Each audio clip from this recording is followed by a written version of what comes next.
Can you make it so I can't hear that, Brian?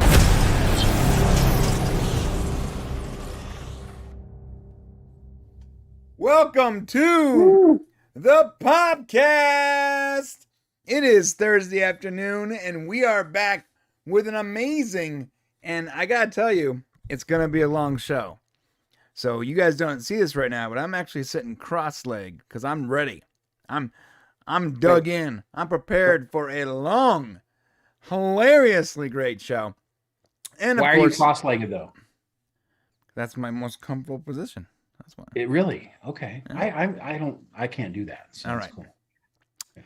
We are reviewing, of course, Strange New Worlds and the Orville as usual, but we have a couple of treats today because we also have an interview with BJ Tanner and Kai Wener, which play Marcus and Ty Finn, and of course the lovely Penny Jerald Johnson. So Penny Johnson, Jerald, yes. I'm sorry, I said it wrong. PJJ. Yeah, that's PJG. Okay, I'm just ruining it all. I know you're trying to like nail it down. I get it though. So here's what's gonna happen. Right before the Orville, so we're gonna do the Strange New World review first, and then right before the Orville review, we're gonna do the interview with Kai and BJ, and then we're gonna do the Orville review, and then we have an interview with Penny. So it's gonna be a fantastic show today. Yeah. And I'm just gonna highlight this comment here from Jeremy Snyder, our brother. Pickle party, let's go. I also have a little rant today that I can't wait to get into. But before all that, Shane, how you doing, bro? I'm doing pretty good. Yeah? I felt like the day kind of snuck up on me. So we saw the Orville season 3 episode early. So I've already seen that, and I got to watch it a second time, which was cool. And then I saw Kenobi, but I wasn't able to take notes when I saw it, so I had to watch it again.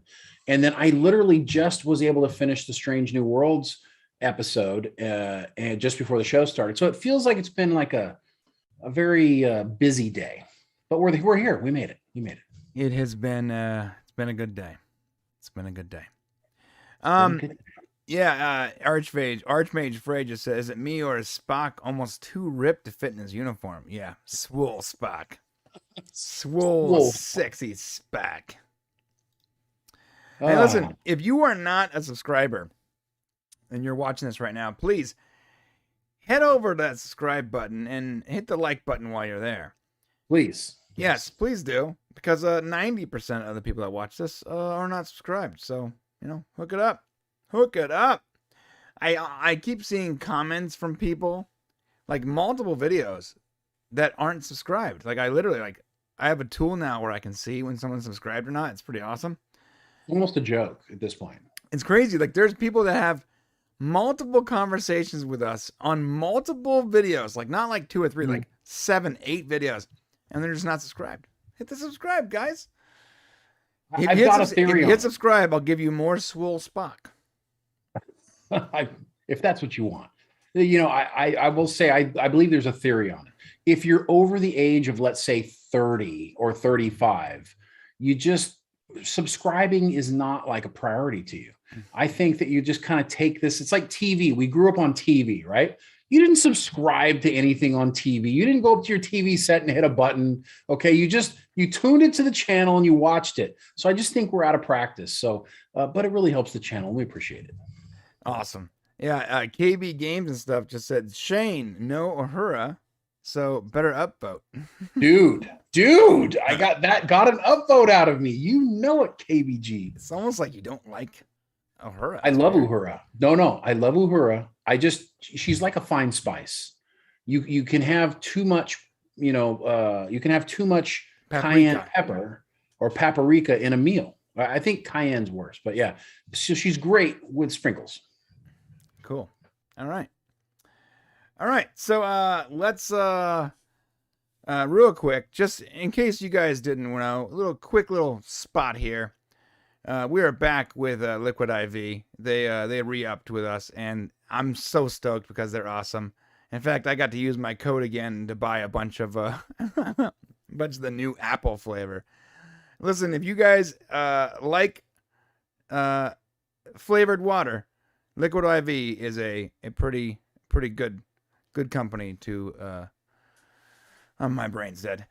Let me help you out from. Go ahead, Shane. Let me help you out with it a little bit. Liquid IV, if you guys haven't tried it, it's better than all those other sport drinks out there. And you know what's cool about it? What I hate about some sport drinks is they're like, I feel like you're doing that during like a Red Bull ad or something like that. Like you're drinking Red Bull while I'm talking about Liquid IV, right? But so there's a lot of sport drinks out there. Sometimes they're too powerful for me or they're too weak. The cool thing about Liquid IV is you can put the amount you want inside of it to kind of balance out the flavor that you want, which is really cool. And listen, we get this excellent discount. This stuff, if you love it and you're buying it at Costco or Amazon, if you go and use the code the Popcast on the link that we have in the description below, you're going to save 25% off, which is huge for that stuff. So give it a try. Lemon lime's my favorite. I think strawberry is Brian. Give them both a try.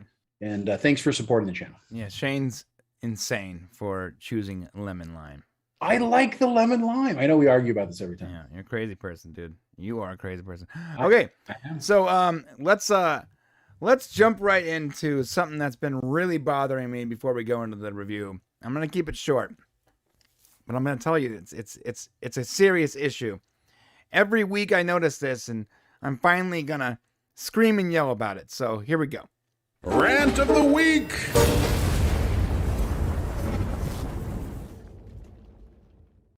Why are there ads on Paramount Plus? If you're paying for the ad-free membership, why before every single episode am I watching an ad for iCarly or F-Boy Island? I don't care about iCarly. If I have to see one more iCarly ad, I swear to God, I'm going to break my TV. I am so tired of these mandatory 3 and 4 minute ads for TV shows I've never heard of and or care about right before the show I'm trying to watch. Additionally, I went to go watch that new show called Players. It's about a esports team. I thought, right up my alley. Finally, they're making a TV show about esports. I love esports. Well, first off, the stupid show is about League of Legends, so meh. But additionally, every 8 minutes, there's an actual commercial. It's literally stopping the show and going to commercial, and it'll say 1 of 4. I'm not going to sit there and watch 4 commercials on a streaming network where I pay for an ad-free experience. And when I complained about it, they said, well, we're letting you know about our exciting offers. The point of an ad-free membership is that I don't need to watch your exciting offers. So guess what? After Strange New Worlds ends, bye-bye Paramount. I'm out. And I'll pick it back up when the next Star Trek show comes on, because legitimately, really the only reason I watch Paramount Plus is because of Star Trek. So I will be canceling, what's it called when you juggle streaming services? Juggling streaming services? It's called washing or something like that. But I will be dropping my Paramount Plus subscription after Strange New Worlds, because I am not going to sit there and be forced to watch another iCarly ad. I never watched iCarly. I don't know why anyone cares about this lady or this teenager or whatever she is. I don't care. I don't want to watch anymore. I don't want to watch this. School of Rock. What? She was great in School of Rock, by the way. I don't know or care. Here's the deal. I don't want to watch any more iCarly ads or F-Boy Island ads or runway trans model ads or whatever it is. I don't care. I do not care. So I will be canceling my subscription, Paramount. Congratulations. I've had you since the very first month. It was called CBS All Access, and I have officially hit a breaking point. I will no longer be paying for your service if there is no Star Trek. So you better keep Star Trek going, or there's no reason for me to pay for it. Can I tell you why you're really not going to like to hear what I have to say right now? Yeah, go ahead. I'm sorry to say this, but this is the upcoming new norm. So it used to be, and it's going to be across all streaming services. Go back to pirating. So get ready. I'm going to be straight up. I will go back to pirating. Yeah, the reason this is happening is, and this is very, very basic. I mean downloading. Damn it. This is very easy to understand. So the reason this is happening is because they've got you to pay for the streaming service, And then they said, okay, we're going to get a little bit more money out of them because we're going to offer an ad-free experience. So you can still, pay the same amount and pay less and get ads, or no ads, pay more. So now they've done that. But now the only way left for them to make more money is to include advertising regardless. So at some point, they're going to be dropping the whole no ad subscription thing. And they're either going to raise it to some other level, or they're going to sneak the ads in some other way. But advertising to streaming services will happen because stock prices need to continue to rise. They need to continue making money, and there's no way around it. It's inevitable. And if you want that experience, then, there's not much you can do about it. Here's an option. Charge more for an actual ad-free experience.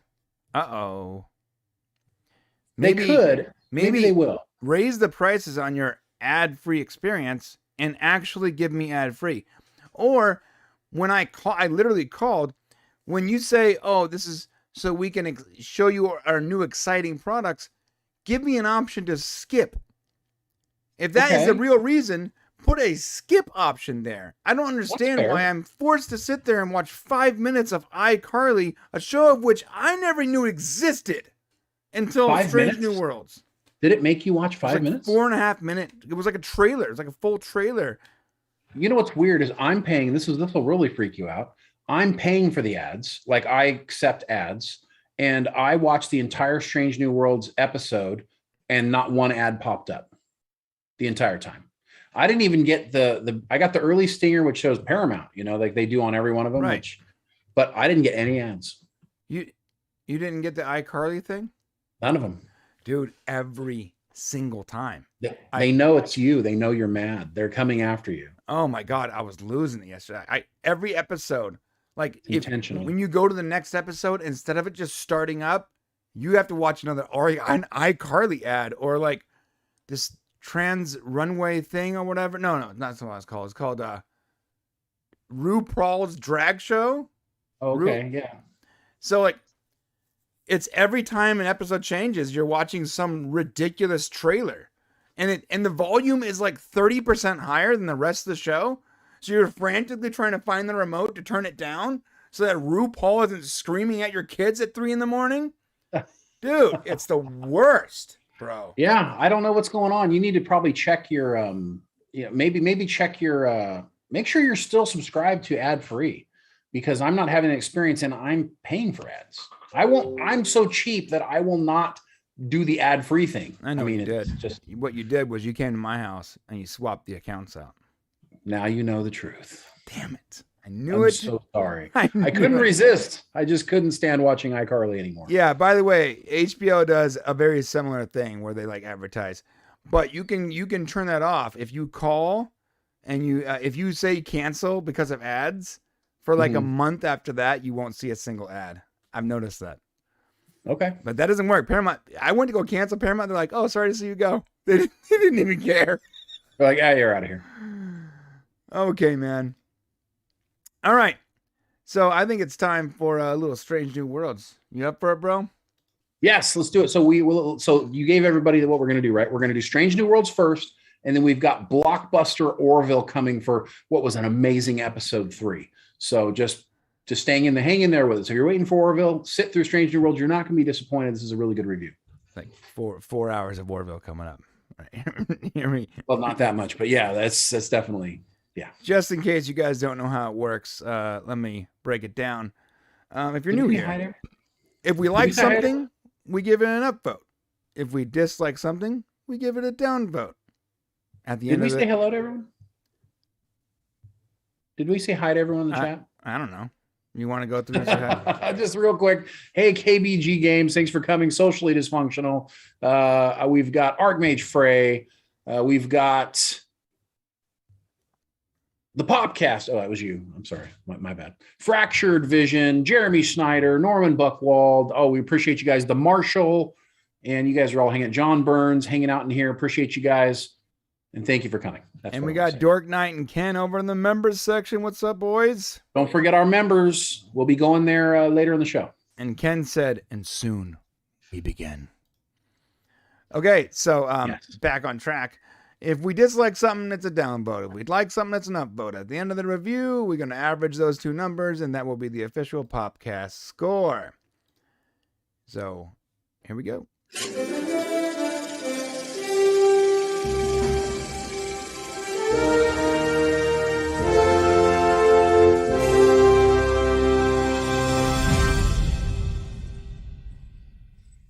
Yeah, we are reviewing Strange New Worlds. Let's get into it, shall we? Yes, we shall. Okay, so the episode opens up nicely. Little Vulcan action here, and I'm gonna start this episode with a rock solid, super hard. +1. Why do you gotta say super hard? With a rock solid, it's like on the nose stuff here. Diamond level. Let me say why you're upvoting it. You don't even speak. You don't even speak. Brian's upvoting it because we get his favorite female Vulcan. T'Pring in the house. That's why. I'm downvoting it actually. Okay. Yeah, I'm downvoting it because T'Pring gives the initial personal log. And I'm pretty sure Starfleet personnel on board Starfleet vessels are supposed to give the logs. And so that was a little bit out of character. I can understand they want to, introduce her character more, but oh no, I have to downvote her right now, Shane. Okay, yes, go ahead. Because I'm gonna take away the point I just gave. Because T'Pring is doing a log and we still haven't heard from Hemmer. Oh, so yeah. Okay, so there was my next move. So downvote me again. So we're going to roll into this with 2 downvotes. Damn, son. There's no Hemmer in this episode. No Hemmer. Again, this is 3 episodes without Hemmer even seeing his face. What's going on? And I'm just confused. Although I would like to also give an upvote. Okay. Oh, wow. Just all over the place. Because there's no Uhura in this episode. Okay. And so listen, KB Games, thank you so much for reminding me. There was no Uhura, and that's a good thing for the show because we've had too much Uhura already. But bring her back next time and just sprinkle her on like some cayenne pepper. We're good. But what's up with the no Hammer? What's going on? Did they like get some feedback or something? For real, T'Pring is more of a regular than Hemmer, says Doomed. It's so right. True. How is this possible? I mean, yeah, I love T'Pring. So like, that's a downvote because even though I personally love T'Pring, subjectively, objectively, we need more of the actual crew. And like, I don't understand. Did Hemmer not test well with audiences or what? I don't know. I mean, they shot the whole thing. Here's what's weird. They shot the whole series before anybody knew what the heck was going on. And maybe the feedback in the middle of it was, this character's not going to be so great. But hey, wrong answer, guys. We really like Hemmer and we want more Hemmer.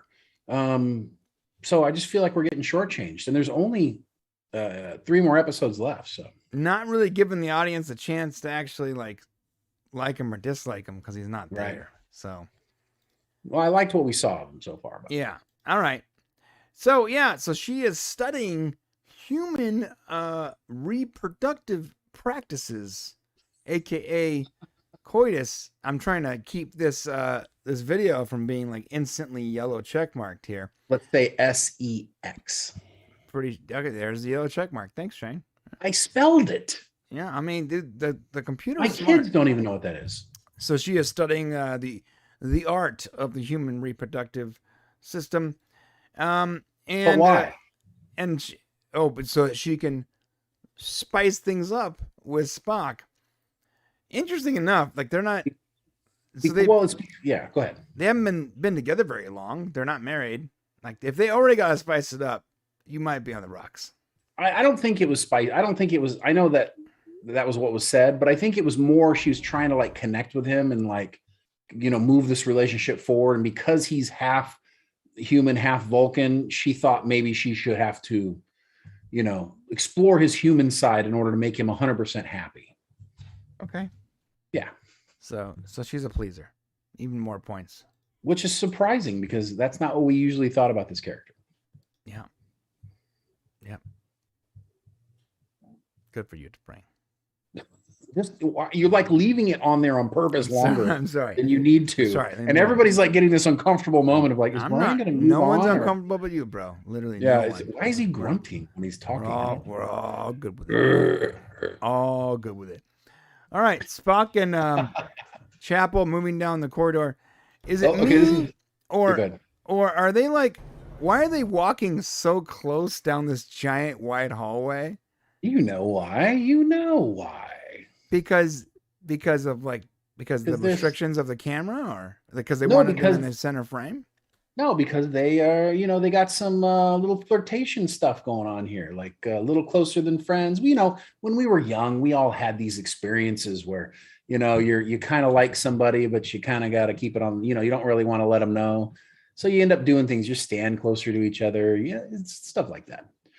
But more importantly, so this just in, guys, Shane used to be a sexual predator. So wait, hold on a second.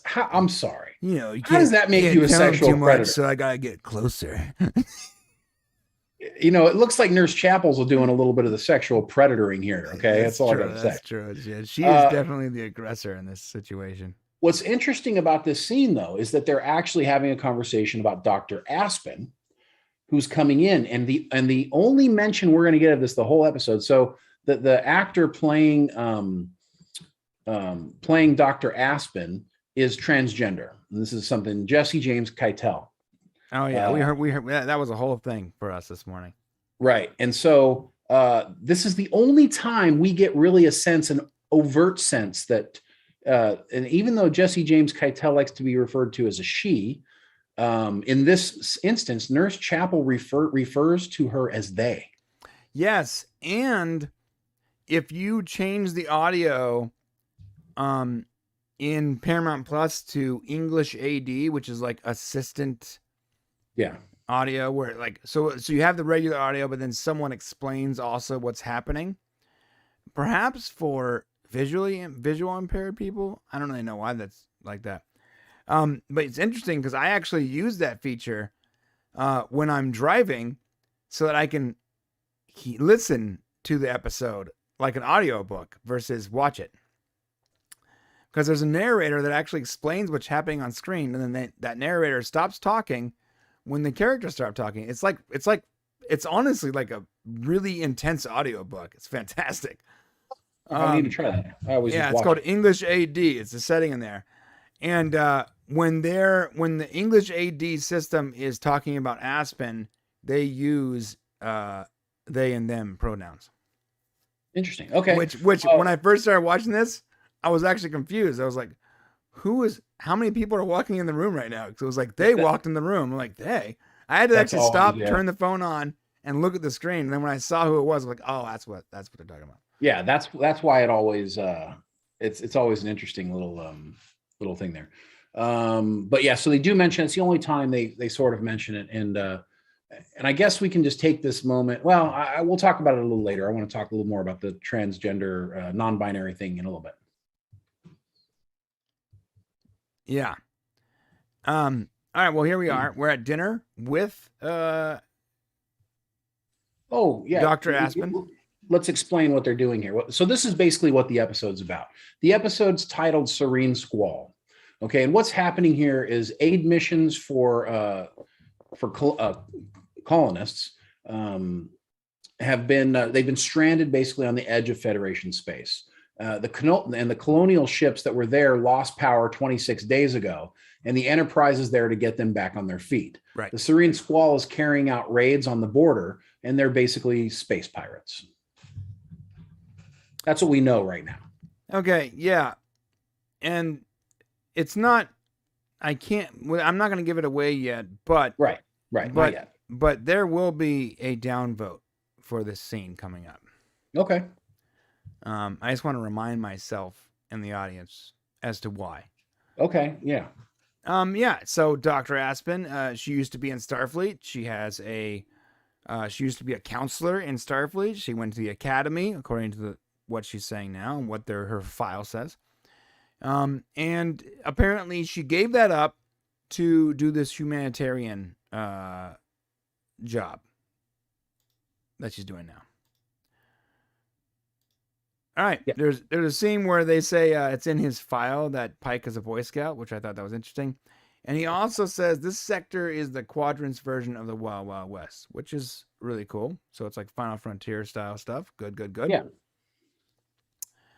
Okay.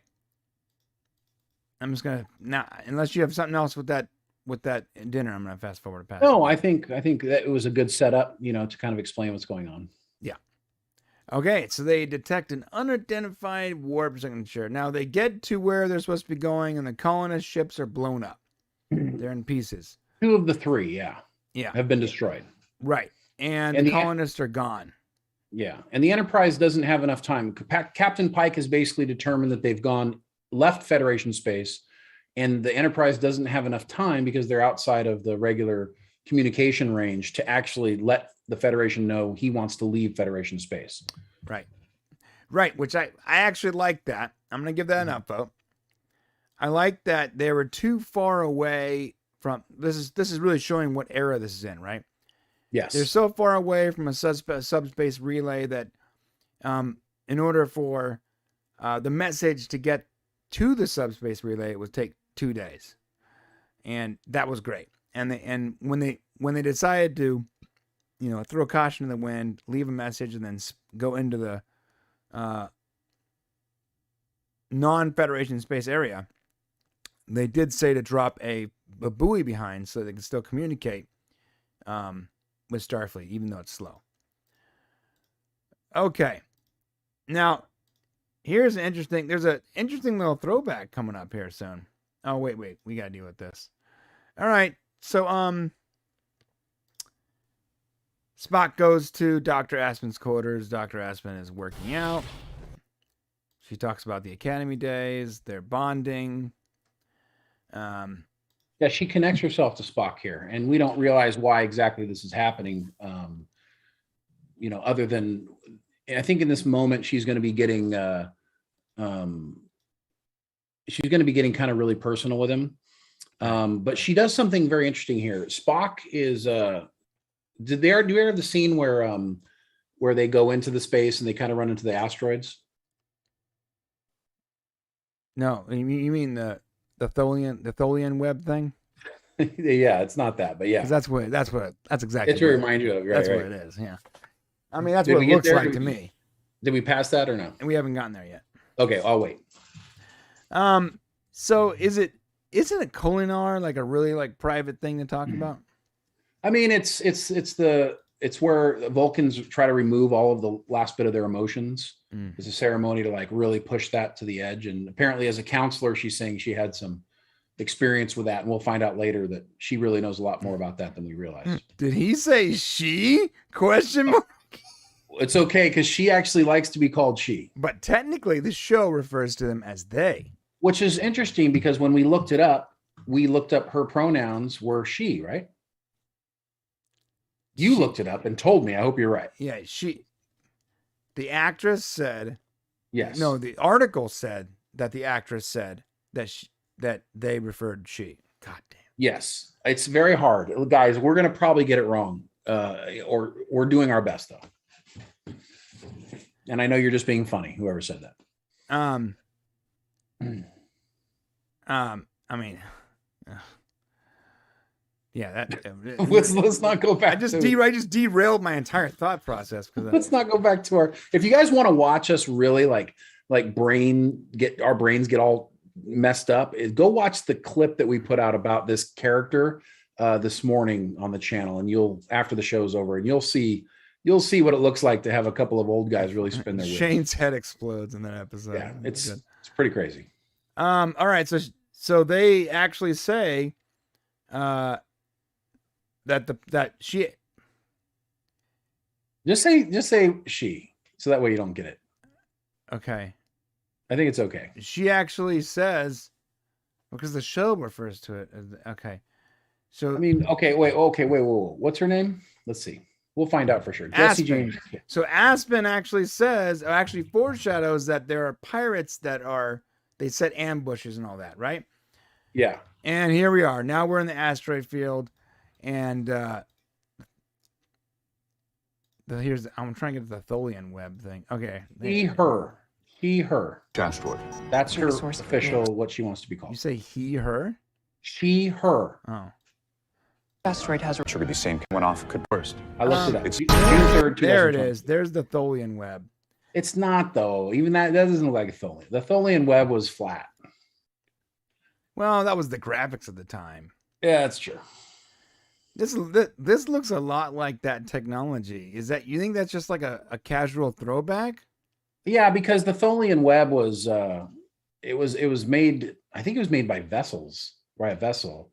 This was actually relays, laser relays. It's just two totally different things. So they just set it up on asteroids to sort of trap a starship. Yeah. Yeah, basically. Interesting. Oh, there's a joke here that they go in that I wanted to give an upvote for. If I didn't know what the episode was about, I Yeah. would have thought that it was going to be like a Tholian web type thing. Yeah, that's true. I want to give an upvote here because there's a joke as they're coming in here, and it's a really nice, funny scene that where she asks the captain, "Do you want it to be? You want me to go in first date or third date?" And Pike tells her, Erica Ortegas, blind date, because that's the most cautious. Oh, I see. I thought that was really good. Okay.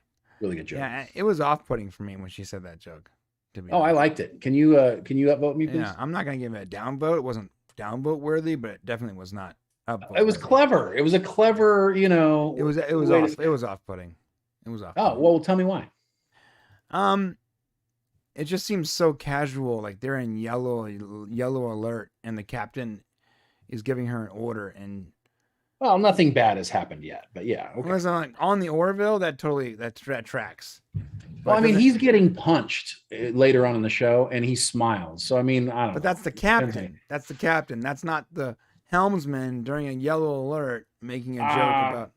It's been very true to Ortegas' character the entire show. Thus far. I know, but that I'm just telling. But that's off-putting. I understand that maybe it's your character, whatever, but it's off-putting.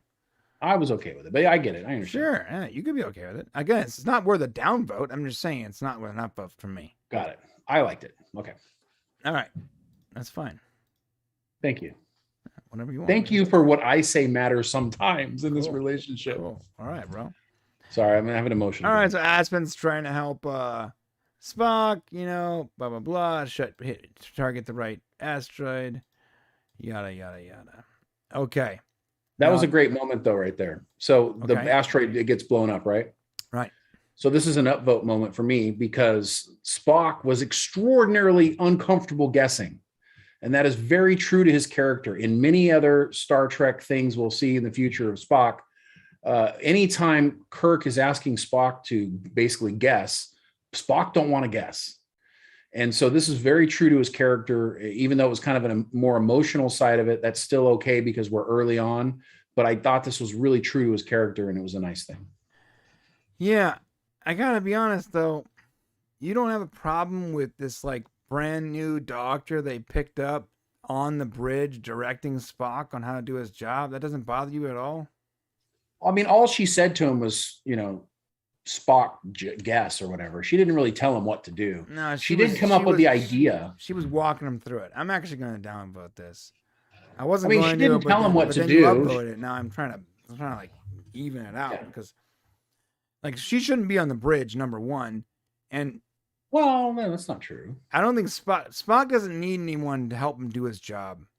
Especially I don't not think this she helped him random- do his job. I think you're misreading it. So she didn't help him do anything. She made a suggestion like any other, character might do, and it ended up being correct. I mean, you could downvote it maybe because you don't think, but she didn't tell him what to do.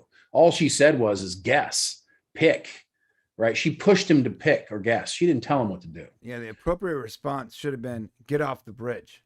I don't know That's why. not how they treat why- these characters. Why is she on the bridge? She's an expert to what's going on with the colonists. What? She's okay. She's basically running this entire, well, that's what she's told them. So that's why she's on the bridge. And just like anybody else would be on the bridge in the same situation in any other show. feels off. You need to go back and watch more TOS or TNG. The expert was always on the bridge. Yeah, but she's like instructing him. All right, That's fine. She didn't instruct him to do anything. Yeah, Go she back and watch was. it. She was definitely like guiding him along in his job. What did she say? Give me Like- specifics. like- She said nothing. Okay. What? She said, oh, I think it might be this thing. That's what she said. And they're like, oh yeah, I think you're right. She didn't tell Spock to do anything. She didn't guide him into nothing. All she said was pick, Spock, pick. Feels off I mean, to me. All right, Feels well, off. that's fine. It can feel off, but Feels off, man. I don't. It's just too comfortable. Just random. that's why person. two of us do this. Huh? I was okay with it. That's cool. I know. I wasn't gonna give it a downvote, but then when you gave it an upvote, I felt like I needed to give it a downvote. Oh wait, no. That's not how this show works. I know, because like it felt so off to me. I didn't want. I need to like even out a little bit. You can't. I was gonna completely bypass that moment, and then you brought it up and said, "Isn't this cool?" And I'm like, "No, well, no, it's not cool." But now that we're rating it, I have to rate it too now. But don't rate it because no, you don't have to. But don't rate it down because I rated it up to even it out. Rate it down because you think it's a down moment. Well, if you're gonna make it an up or down moment, it's a down moment to me. Right. What I'm saying is don't do it because I upvoted it.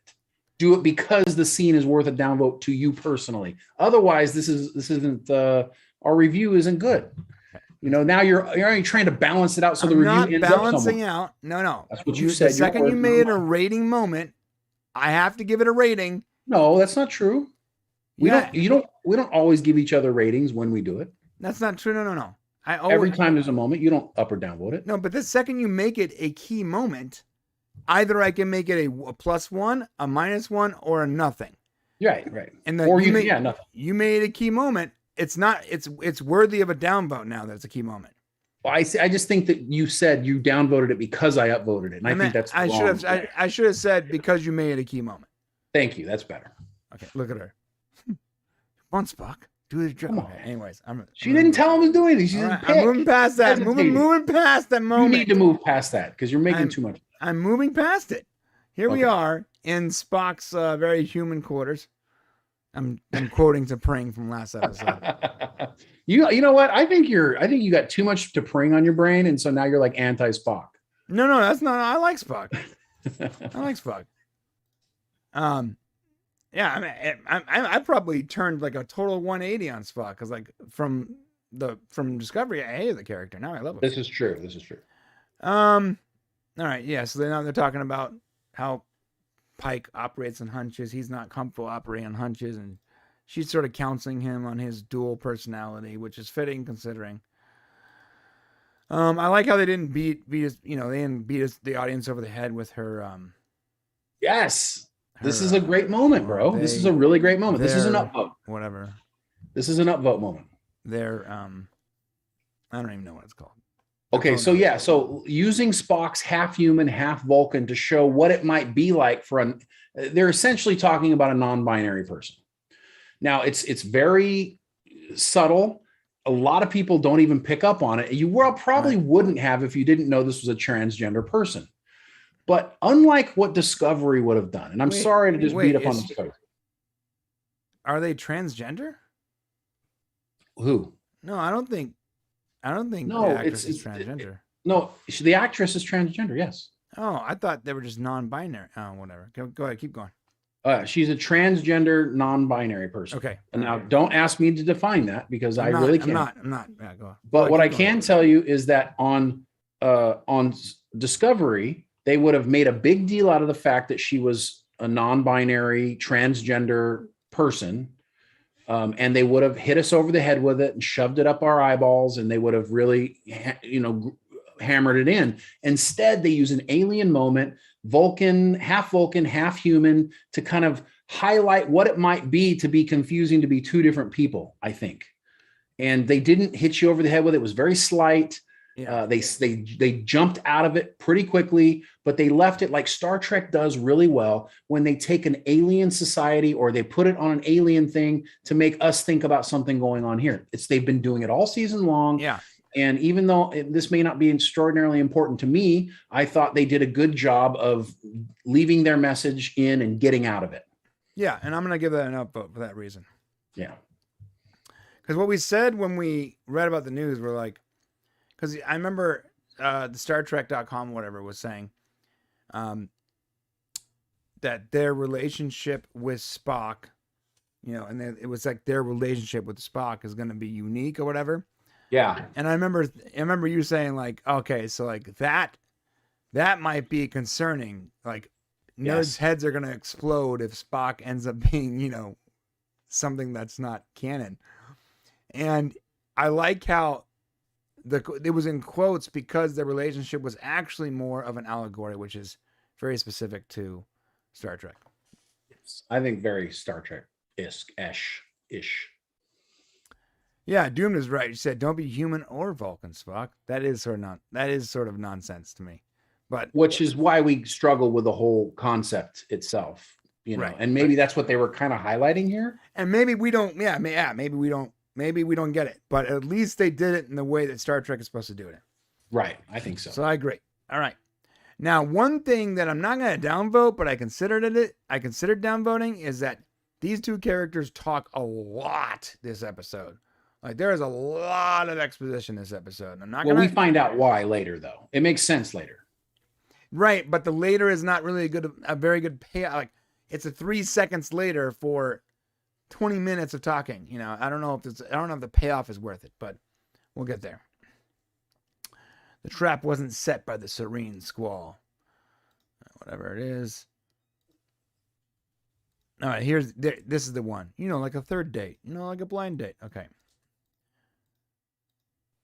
Okay, so they go down to find the colonist. And you want to narrate this? Go ahead. Oh, yeah, they go down. Basically, what happens is they get caught in a trap, and we got this great Orion, of course, from the Orion slave trade, who's kind of in charge, which I thought that was really great. In fact, I gave that an upvote. What about when the pirates came on the ship? Oh, well, when the pirates came on the ship, yeah. So the pirates come on the ship. Somehow they transport on when the main crew transports over to the colonial ship. They get on board. They manage to basically take over the bridge, which is, something that we've seen happen in Star Trek so many times. And luckily, number one locks out the bridge, and we end up with this kind of everybody's trying to basically hide or they get caught. Yeah, I do like how violent Spock was here.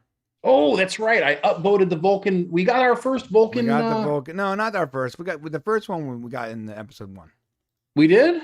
Yeah, when he neck pinched those people that were about to go to Civil War, remember?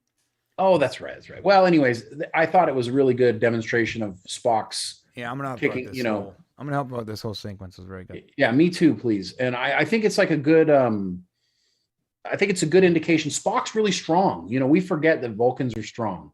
And Spock has this kind of, Vulcans have a power that we don't normally see. And so to see him throw people around and do stuff, I thought that was appropriate and kind of nice to see. Yeah, I agree.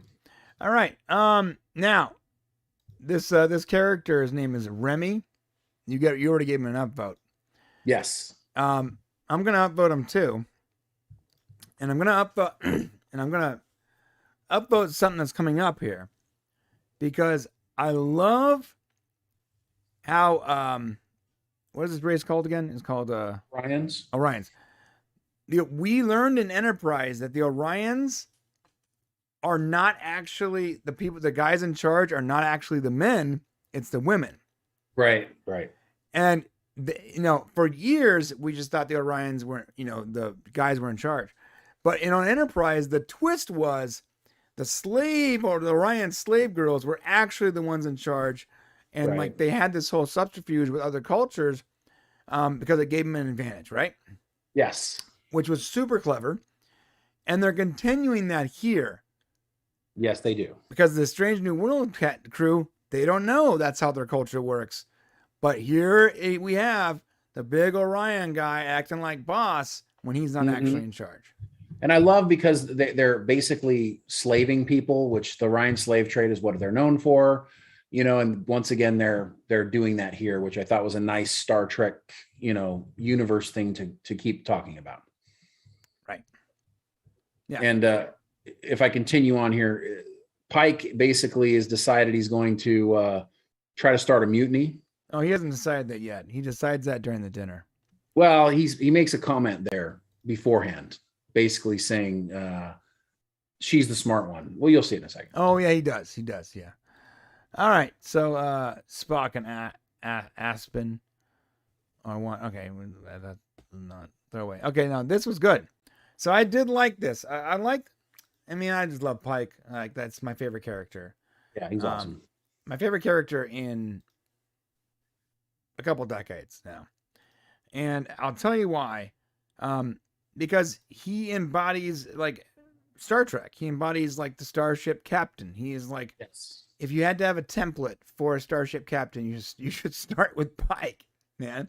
Right. Which is fitting considering he was technically the first captain in Star Trek.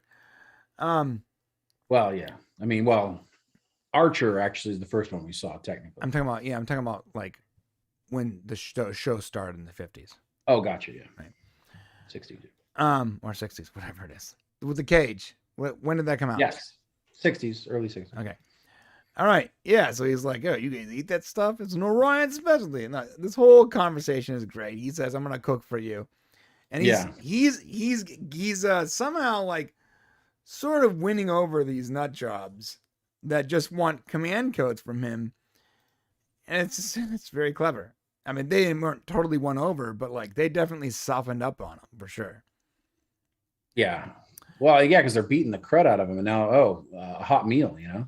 Yeah. And then Chapel with man, she's a smoke show, isn't she? Wandering through the Always about this. Yes, she's You're killing me. she's like a model, you know? Somebody commented about the Superman outfits. So she looks like she should be She all always the white. wears the white. Yeah. What was that from the original Superman? Remember they all had white? Yeah. Yeah, then she does that thing when she has the hypo spray in her sleep, which is really cool. This is funny the way she okay, all right, maybe she's bad, you know. This is a little too much though, right? A little bit over the top. This second guy here is like looking at the ceiling. This is hilarious. I don't know if you see it. Like if you flip back a second, I don't know, or maybe it's forward. She takes out this guy, but when she goes to attack the other guy, he's essentially still looking at the ceiling. And I'm like, what the heck's going on? I mean, they must have some mentally challenged people here. Oh yeah. Look how long it took this guy to get his gun. He's like, yeah, here he goes. He's like, oh, my weapon. Let me get it up into place. Oh no. Right. Keep going. It took him a solid like 30 seconds to sort of figure out. I wish you could see that moment, like when she's hitting the other person, to see what the other person is doing. There it is right there. So she attacks the first person and watch the back person. Hands up. So why is he? So the back guys. Watch, see it. Look at the back guy. See him turn? Yeah. This is actually really good because he decides that he no longer needs to train his weapon on her. Right. All of a sudden, right? Like, there he goes. He's like, now watch, follow it through a little further. I'm just gonna casually put my weapon down and start glancing at the pretty lights to my right. Okay.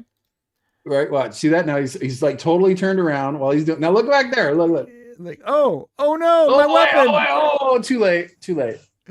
Yeah. I got to give it. I'm not going to downvote it. I have to give it a downvote. Are you? All right. I feel like it's too much. What else? You know, I'm going to revert the down. Win. I'm going to revert the downvote for this reason. Maybe he's just an idiot. Yes, that's what I was thinking. Maybe he's just not good at his job. Yeah, I mean they're pirates, right? They're not trained mercenaries. Right? They're not like idiots. Starfleet specialists. All right. He goes, huh? Oh no, my weapon! Oh. Although they're going to be really embarrassed later that this little frail waif of a girl just took both of them out, right? Clearly not frail, and definitely my waifu. I meant waif. Waifu. She's my Star Trek waifu. I don't understand any of that language, so it's weeb language, bro. All right. I like this alien guy. It's cool. Good makeup. Some of the races we see on this show are like, it's both cool and a bummer that like we don't see those characters again. And like I feel like, and that's not downvote worthy, just here's a random observation. I do feel like maybe sometimes using characters we already know, especially for like spacefaring races, it might give a connection more to, 60 years of Star Trek. Sure.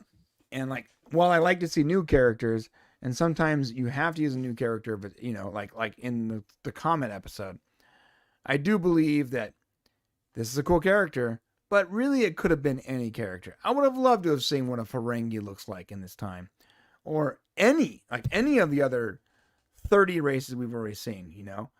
True. Yeah. I mean, there are. Yeah, it's true. We didn't have to see a completely new character. It also opens them up to more criticism, and I think there's maybe some hesitancy on some of these showrunners to do too much of the iconic characters, because we do have a tendency to like really hold them accountable for what they look like. So, right. Yeah, maybe. Yeah, but that's cowardice to me. And would a Ferengi be operating with a ragtag bunch like this? I'm not sure. I don't know. Maybe a Cardassian. Maybe.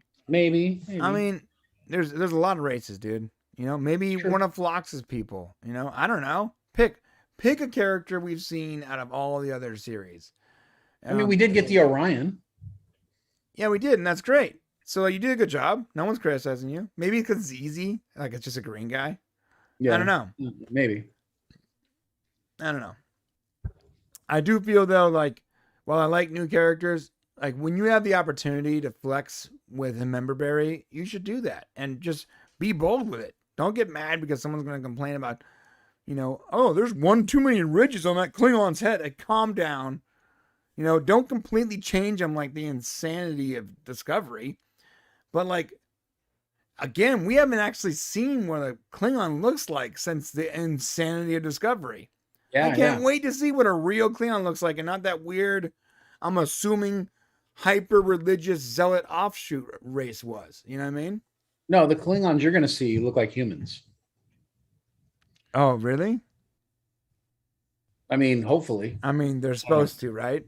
Yeah. Well, What'd be funny? but that wasn't all the Klingons. That was the ones that were affected by the virus. That's right. Roll the dice. Let's put a Gorn on that ship, guys. Come on. Let's get things really interesting. Let's throw a Gorn I want to see Gorn so bad. Guess what? You are going to see Gorn because Alex Kurtzman himself said we will see Gorn again before the season is over. Oh, really? Oh, yes. Oh, so you said we'll see Gorn again. Yeah. But I would argue, as a lawyer of this Star Trek court, we didn't see Gorn the first time. And I will argue as the counter person that argues in the court as the defense.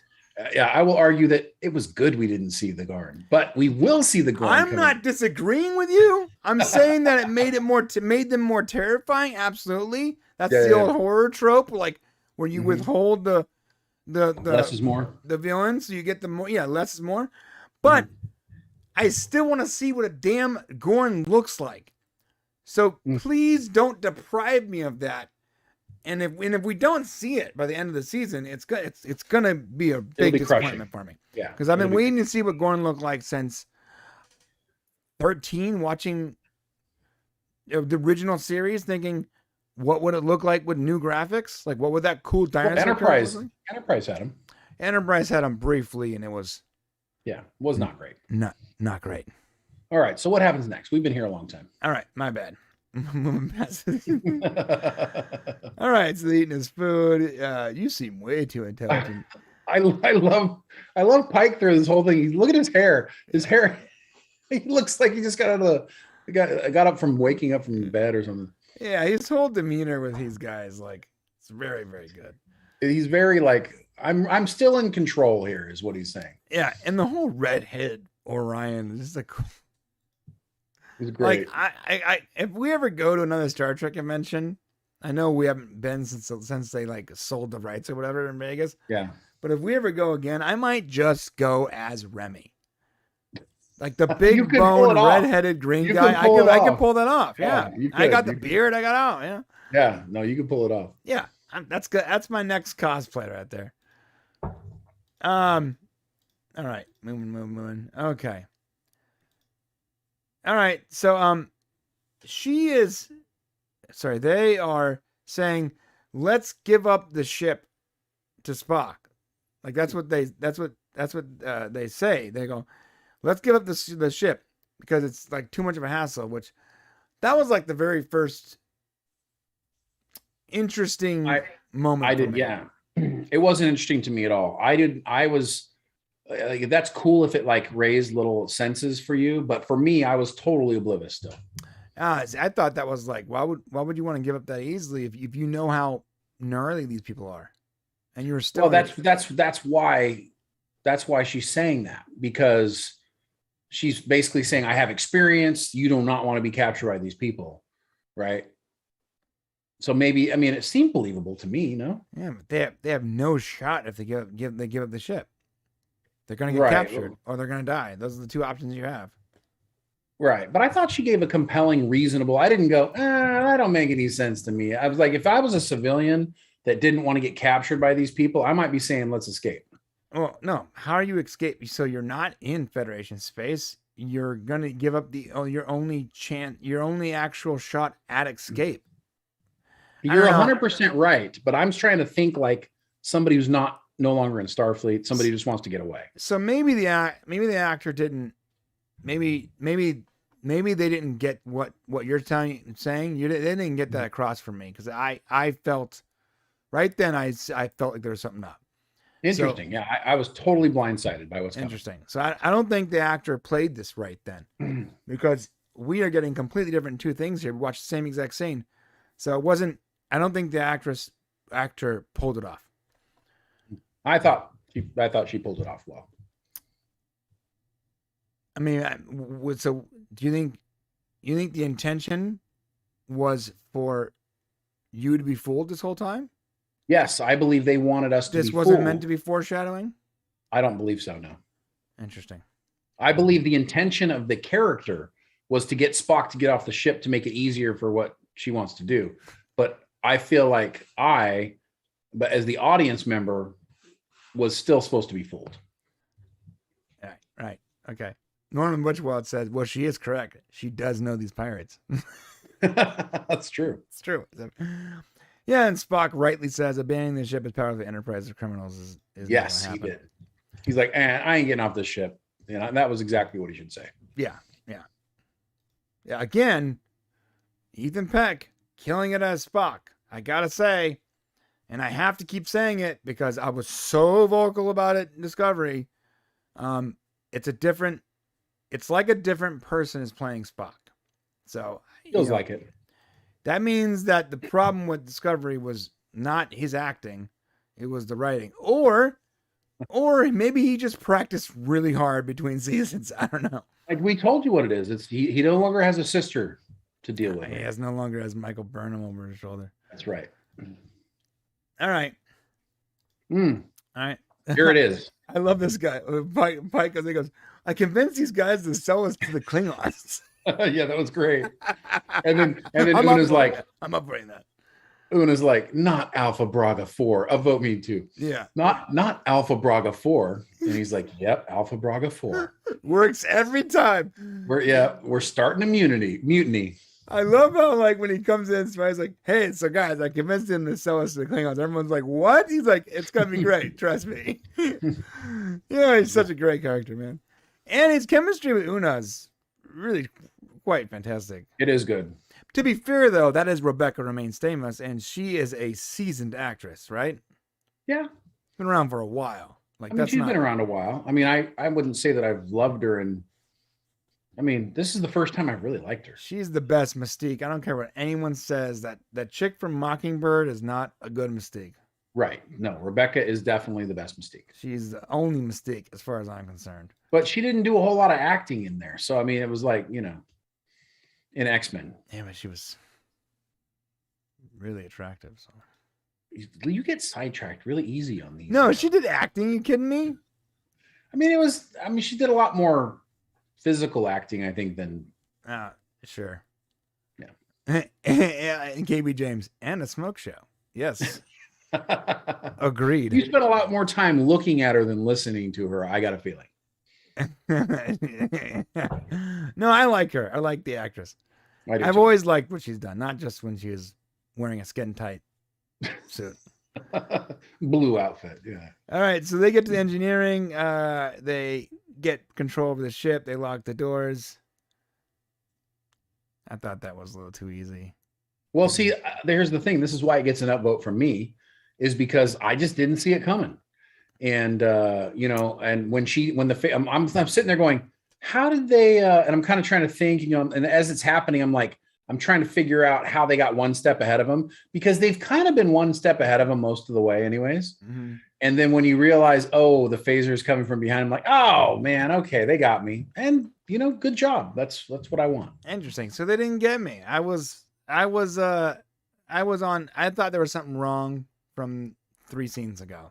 Okay, well, you got better. And when they took spies. over, I was like, well, that's too easy.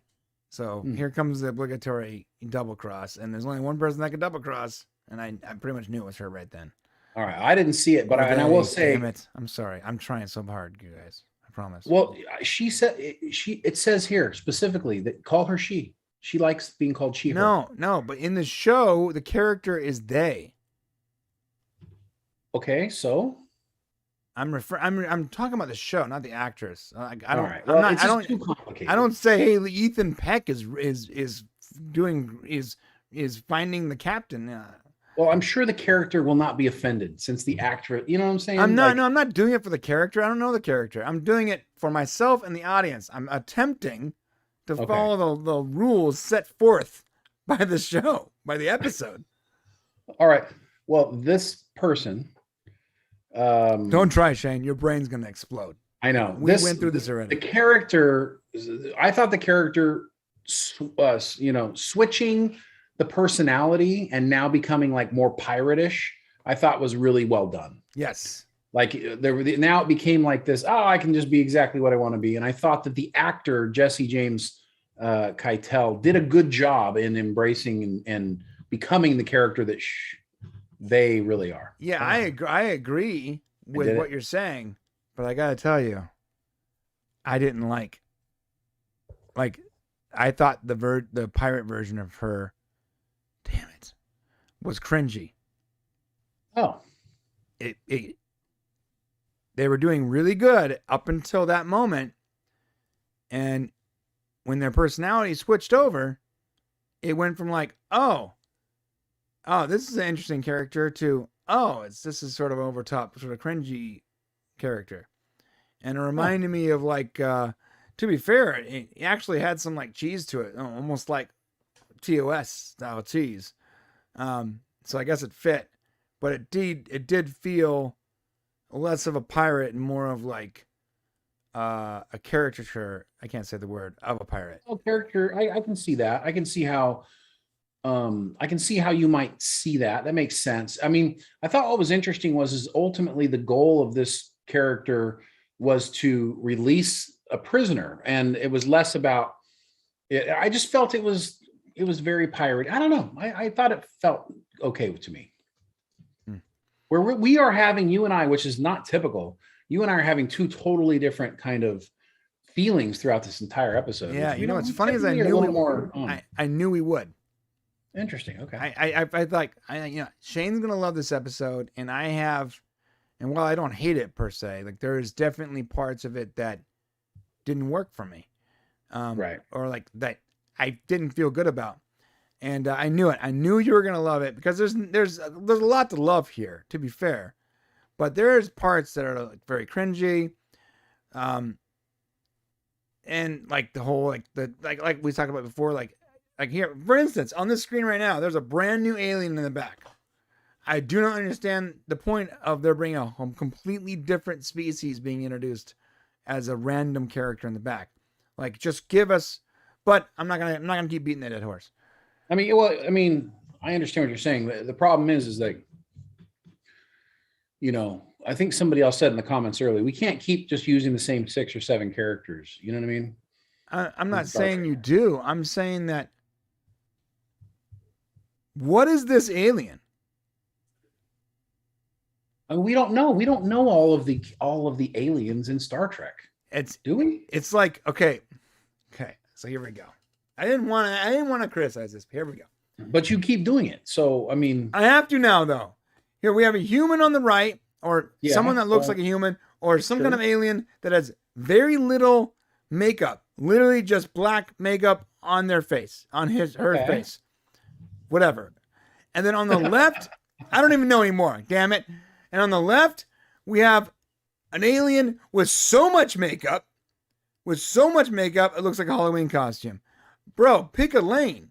I don't understand. And then, why does it got to be both? Why can't you have one that's an alien that looks like an alien, and because one looks ridiculous. One looks ridiculous, and one looks underdressed.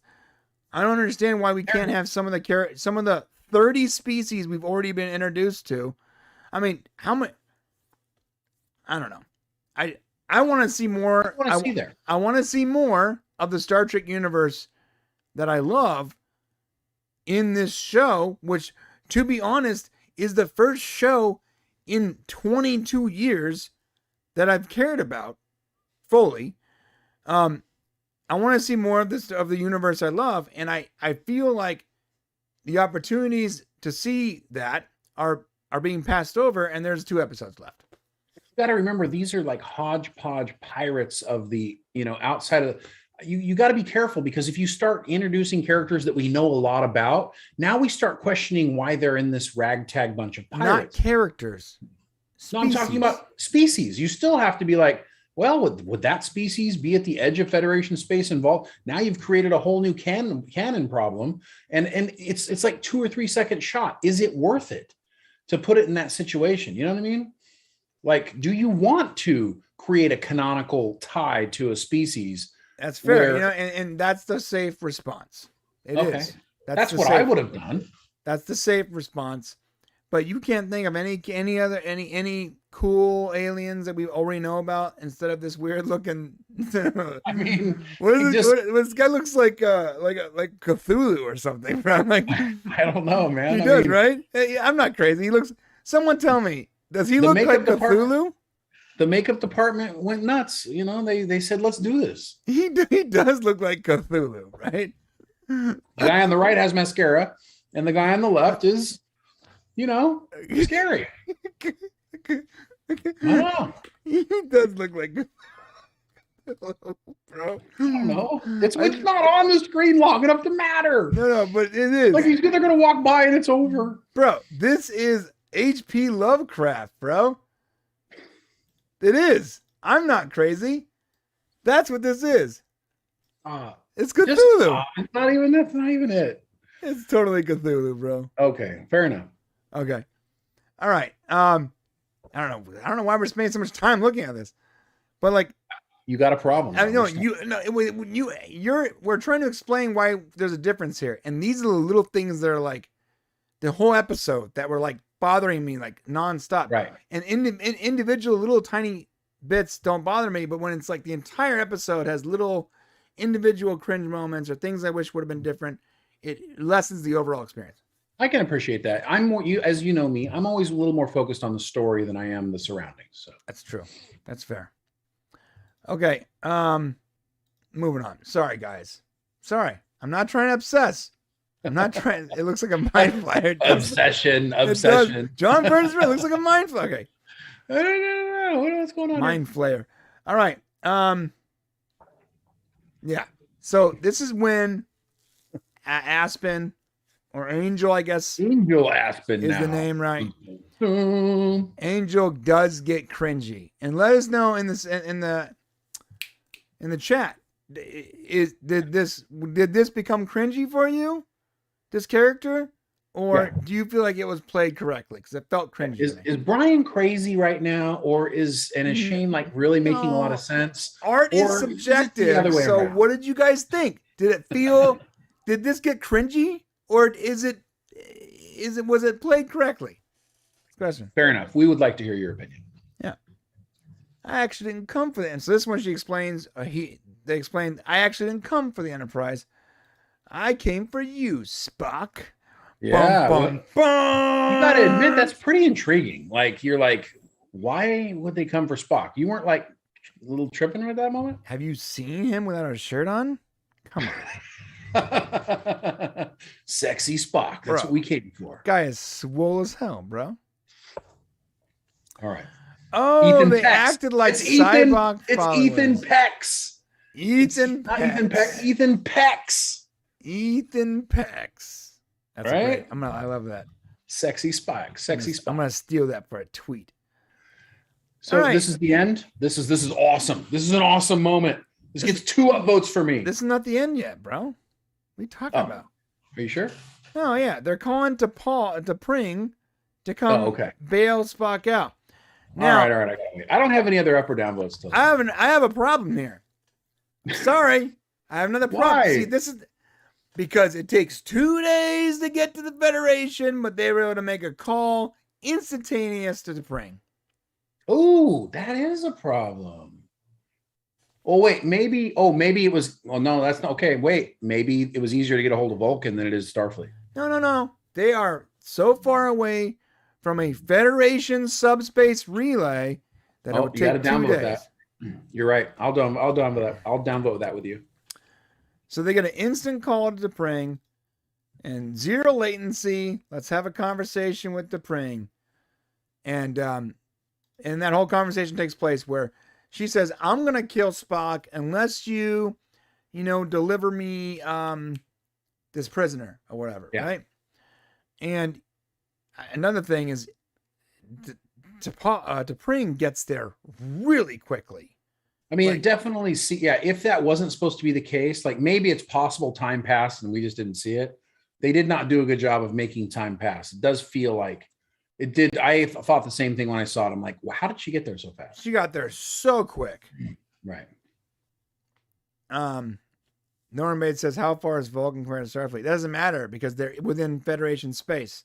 So even if Vulcan's closer per se, right? The problem was not the distance, it was how far they were away from the subspace relay. So it still doesn't work. And she got there really quickly. See, and it says the Enterprise will meet you at the, so she says the Enterprise will meet you at the edge of Federation space.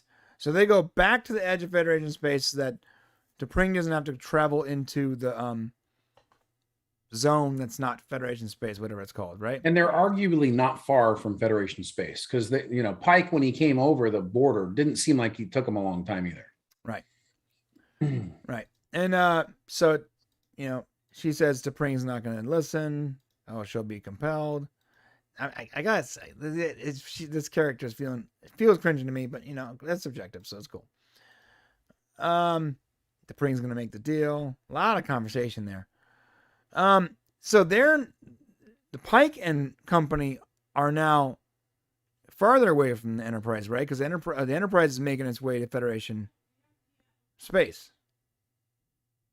I don't know. I don't know how far away it was. It's really hard to determine distance in these shows because, and we've gone through this in other episodes, where it's really hard to tell how far anything is apart. Yeah, I don't want to nitpick this, but I have to nitpick the whole relay thing because that was a plot point that we can't get an answer from Federation space because this thing is so far away, and then she gets an instant call off. Okay, so they convince the subordinate here, and she that selling them to the Klingons is probably not a good idea, and they start the mutiny. So the process is started, which is great. Cool. Alpha Braga. Alpha Braga 4. Alpha Braga 4 works every time. Every time. All right, T'Pring shows up, and you've made a logical decision. And basically, she says, I want to trade lovers. And Spock lets on that he probably knows who she might be referring to. Shortly, yes, he does. But we don't find that out to the very end of the show. Right, because she doesn't use his real name, right? Right. She says like Xaviator or something like that. It's Xaverius. Xaverius, yeah. All right, I may have deduced who this prisoner is. All right. She threatens to kill him. First, kiss me, Chapel. Another alien we've never met before. Stop it. I can't stop. I can't. I literally can't. Here we go. All right. Yeah. This fitting Star Trek threesome. this line, bro. This lineup. Sorry, you said it. You were thinking it before I said it. This framing that we do here is actually really clever.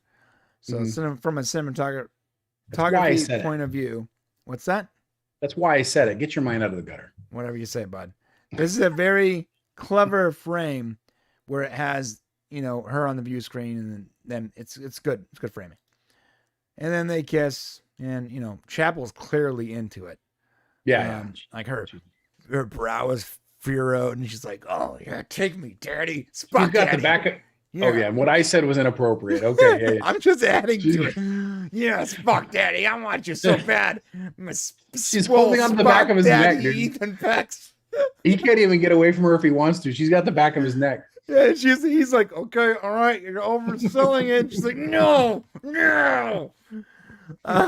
She really did sell it though. This actress, I forgot her name. Yeah. Like she's really into it. I mean, who knows? Ethan Pex. I'm saying it now too. Damn it. Jess Bush is her name. Ethan Peck's a good-looking dude. I get it. Yeah, she really sold it. Jesus. And then T'Pring's like, well, now that I know you're cheating on me, I'm going to break up with you, and then I'm going to immediately not give you this guy so that you get murdered. So I now have no feelings for you, Spock. I'm going to let them kill you now. Bye-bye. Nice. Well, that was a good story you just told. Yeah, pretty much. Nice breakdown. Yeah. Now that I see you hanging out with the hoe from the med bay. All right. And so they break up in a Vulcan way. Never and always touched and touching or something. Whatever that means. Whatever, man. It's canonical though. I think so. I'm still gonna kill him. And she's like, goodbye, Spock, and she takes off. She didn't take off very far though, because she was right around the corner. And yeah, the Enterprise says, destroy that ship, and weapons are immobilized. Up, and Alpha Braga 4 works, and Pike saves the day. Getting an upvote from me, baby. Me too. Get out of my chair. That's what he says. Yep. Yeah, which was a great line. Yeah. Get out of my chair. It's like, freaking love Pike. Love this guy so much. The other day, someone was like, would you like Strange New World if Pike wasn't in it? And I was like, I don't know. I don't think I would. I don't. Like, it would be hard to like that. Yeah. If you just eliminated that character and had it all the same, I don't know. I don't know if I like it. There is no good Star Trek show without a good captain, as we've seen. That's true. That's very, very true. All right. And I guess they use code to disable the So they use code to drop the shields and disable the phasers, but then they still had to fire on the ship to disable the thrusters. I'm nitpicking, but be gentle. He's, Yeah, but they have command codes to shut the whole thing down. But it's cool. That's fine. That's cool. Be gentle. I said gently. Then Spock says a logical move would be to surrender, and he's correct. And then they hit a little button in their collar, and then just teleports out, right? Right. And I never did quite. I guess there must have been a ship hiding somewhere or something. Yeah. Here we go. So there's another problem. I'm about to. I mean, it's not unrealistic. What ship are they TPing to? There could have been a hidden ship somewhere. Do they got to say it? This person had a contingency plan if it didn't go well. Okay. Do they got to say I got a hidden ship somewhere? I mean, how else would you know what I'm saying? I got a hidden ship over there. He's like, oh, damn it. This actor's really pulling it off. He's like, oh. They just left me here. You would think that they would teleport to the ship that they're on. The Squall or whatever it's called, no? The Serene Squall, no, because they've got that ship too, kind of. Oh, it was a shuttle they showed. You got to remember, they want this character to come back later. This is not the last time we're going to see this character. I mean, according to IMDb, it is. I'm season 2. I'm just saying this character is going to be back because, well, when we get to the end here, I guess we can say. Okay. All right. Yeah. So they take off in a ship. Oh, actually, no. That ship it's cool. So it's okay. In the very beginning, we see that ship come off of that. So this is not the only time we've seen that ship. That little ship was earlier in the Squall. Yeah, I guess it's not the Squall, but it's another ship that was out there. And we saw it early on. I remember that. Okay. So Captain's Log supplemental. They take the Squall in. And you get this 3-second shot of Cybok. Okay, so T'Pring shows back up and she's like, hey, I know you were faking it, so take me, Spock Daddy. That's pretty much what happens, right? Spock Daddy. Am I paraphrasing? So Spock Daddy handles business. And yeah, okay. So much time is spent on this. Like, I'm not complaining. I'm just saying, like, a lot of time. At least they're not giving us 30-minute episodes. At least we're getting all of it, you know? That's true. A lot of time spent on Spock Daddy. And after he gives it to the old lady, he pops on down to the med bay to talk to his side piece, apparently. The Nurse Chapel, the side piece. That's what's going on, right? No, it's not. Let me give it to the old lady while she's sleeping. I'm gonna pop on down to the med bay and hang out with the side chick. Well, and this is an interesting scene because Nurse Chapel kind of gets, there's this resignation that she knows she can't have him in this moment. Yeah. Yeah. Come on, Spock Daddy. You know you want me. All right. I think you've had enough, sir. All right. So that's when he explains that Ambassador Sarek had a child out of wedlock. I'm like, oh, come on. Here we go. I'm getting warmed up. I'm like, come on. There it is. They finally are going to do it. So my question is, and we're going to get there, but before we do, wasn't Cybok like almost universally despised by Star Trek fans for years? Well, because there was no indication of they Michael Burnhamed him. Like, how does Spock all of a sudden have a brother? Right. You know what I mean? So this is like them going like, we're going to fix that 45 years later. Well, when they did the Final Frontier back in 86, right? So, and there was a lot of criticism when Discovery came out. And they're like, well, listen, you could have done, instead of doing Michael Burnham, you could have done Cybok. Because at least we know he's in canon already. Yeah, it would have made way more sense to do Cybok instead of Burnham. And there he is. Yeah, and here we go.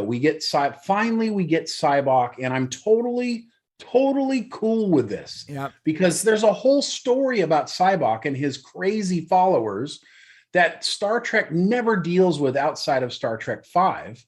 And so that's a whole thing that can be explored. Yeah. Now, I'm with Norman, by the way. I do prefer Spock to be an only child. But because that's not an option, and Cybok is his brother as per canon, I'm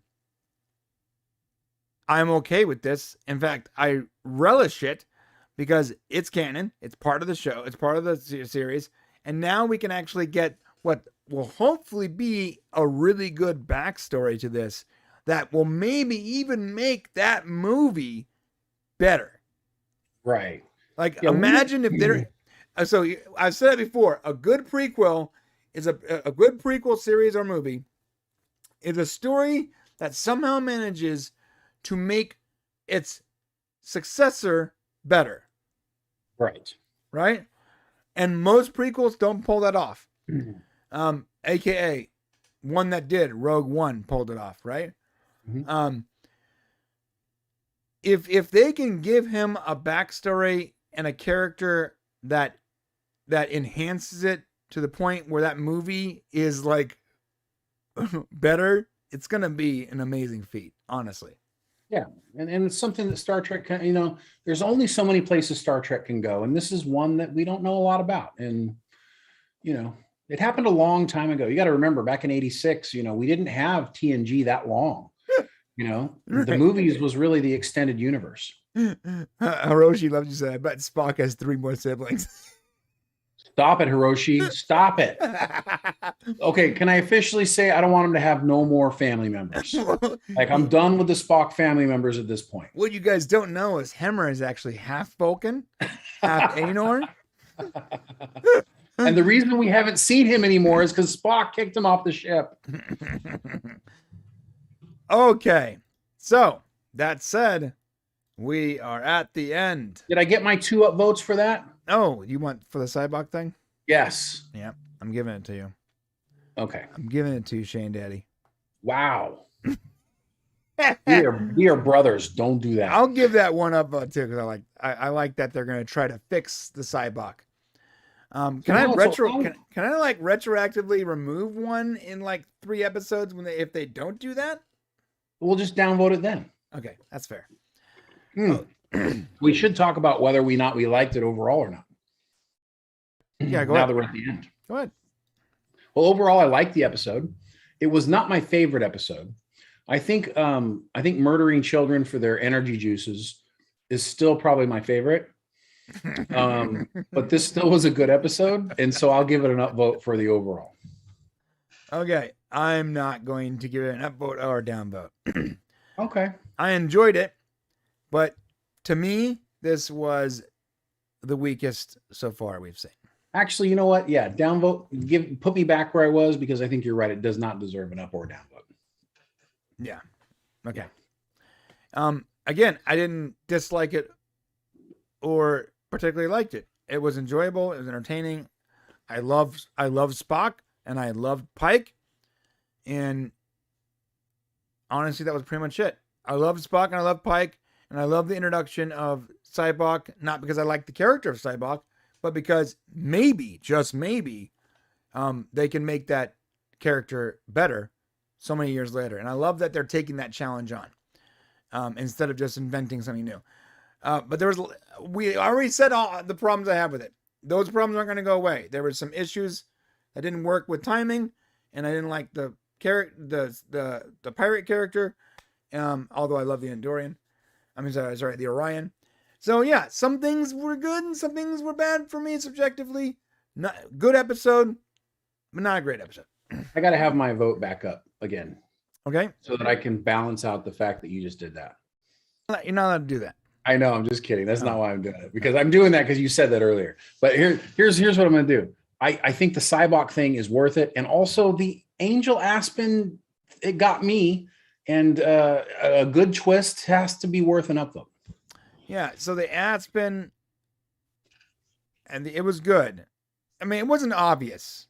It wasn't until that one scene that I thought, something's weird about that. And to be fair, I didn't think it was part of the story. I was like, that might just be poor writing or something. Now I guess it was good writing because it was part of the story, which makes sense. Yeah. Okay. All right. Well, that's it. So what's our score, Shane? Wow. Look at this. We've got looks like a 6.5, huh? Not bad. That's actually our highest score since the Comet episode. We must not have, because the one where they roasted children in the chair, that was a good episode. Did it not get as many? It was a good episode, but if I remember correctly, there were a lot of random downvotes. Yeah, and there were not a lot of voting moments. And there wasn't a lot of voting moments. Yeah, that's so right. It sort of hurt, even though that was a great episode, it hurt the score. So like so both the strength and the weakness of our scoring system it's as honest as we can possibly be. So even if we like an episode more than another episode, the scoring is all about the moments that you can upvote or downvote. So if there was more moments to upvote, it's going to have a higher score. And in this episode, there are more moments to upvote. That's it. It's plain. Thank you, the Trek reviewer. This is definitely a 6.5 episode. 6.5. Yeah, agreed. Because this episode was about sex. Like the whole thing was sex. Oh yeah. Oh yeah, Spock Daddy. Bring it on, Spock Daddy. All right. Let's check in with our folks, and we got to get on the next thing. All right. Yeah, check in. I'm gonna switch us over to the other zone here. Oh, listen, if you haven't before we go to that, if you haven't subscribed to our channel, please do so now. And if you're already here, hit that like button and give us a little bit of a pop. Yeah. And let us know whether or not you think Brian was crazy this week or, was everything cool? Whatever. Come on, you've been doing that to me like every show. Whatever you say, bud. You disagree with me. If you don't think like every woman on the show is super sexy like Brian does. Right? No, that's not the case. I don't think all of it they're all attractive. I think that T'Pring and Chample are. That's it. And no, I'm giving Rebecca Romaine Stamos an honorary smoke show award because of her previous work. Okay, she's not, and like in this series, she's not. She's not. That's not her character. So, got it. 69 out of specs. Spec Daddy. like this. Okay, come on, let's talk to them, and we're gonna go into the interview. Okay, I'm trying to. Let's see. Even John Burns like read my comments at Shane. Where's your comment? I'm trying to get to them. You guys have a lot of good comments here. Let's see. Oh, I couldn't. Yeah, I couldn't actually add your comment to the screen because it was so long. Let me try to do it. Hold on. You've got liquid IV until someone steals it at Popcast. John, how did you know, John? How did you know that Brian's been stealing my liquid IV? I'm not stealing it. You're sending it to my house. How that sounds like a you problem. Why would you be sending it to me? It's going to the office. Well, the office is 3 minutes away from my house and 3 hours away from your house. So I get it. But John's got it here. He knows someone's been stealing my liquid IV. Archmage, I actually do not think La'an is very pretty to me, but that's subjective. Beauty is in the eye. Okay. This is what John said. Captain Kirk was so logical. He's not your brother because you don't have a brother. Is that what Kirk said to him? I don't remember that. That would be hilarious. I'm gonna get that as a insert. I think John also said at Brian needs a big red Nerf brick to throw at his TV at Shane. Yes, I remember those. I think I had one when I was a Nerf brick. Yeah, I used to have this, like when you were really mad at the TV, they made these Nerf bricks where you could throw it at the TV when you got mad at it. It was like back in the 80s when that came out. I want one of those right now. Let's see. Nerf brick. That's a real thing. I'm gonna buy like a whole. Oh, they do have those. Holy crap! I am buying so many of these. So you don't have to get up off the couch and go pick them up. No, so I can give them away during our 100,000 subscriber battle beatdown royal. What are we calling it? Giveaway. Damn it! I forgot. Royal. Whatever. We're doing a big Royal Rumble. We're doing a big 100,000 subscriber event, and we're going to be giving away a lot of stuff. And I'm about to check out and buy like 12 of these foam bricks, and that will be part of the prize list. Yes, and if you guys are interested in that, that'll be taking place. Right now, we got a plan for July 8th. On a Friday, so that'll be a lot of fun. I feel like it's going to happen before that though, because our subscriber numbers started going up again. Yeah, it's in that weird like July 4th time frame.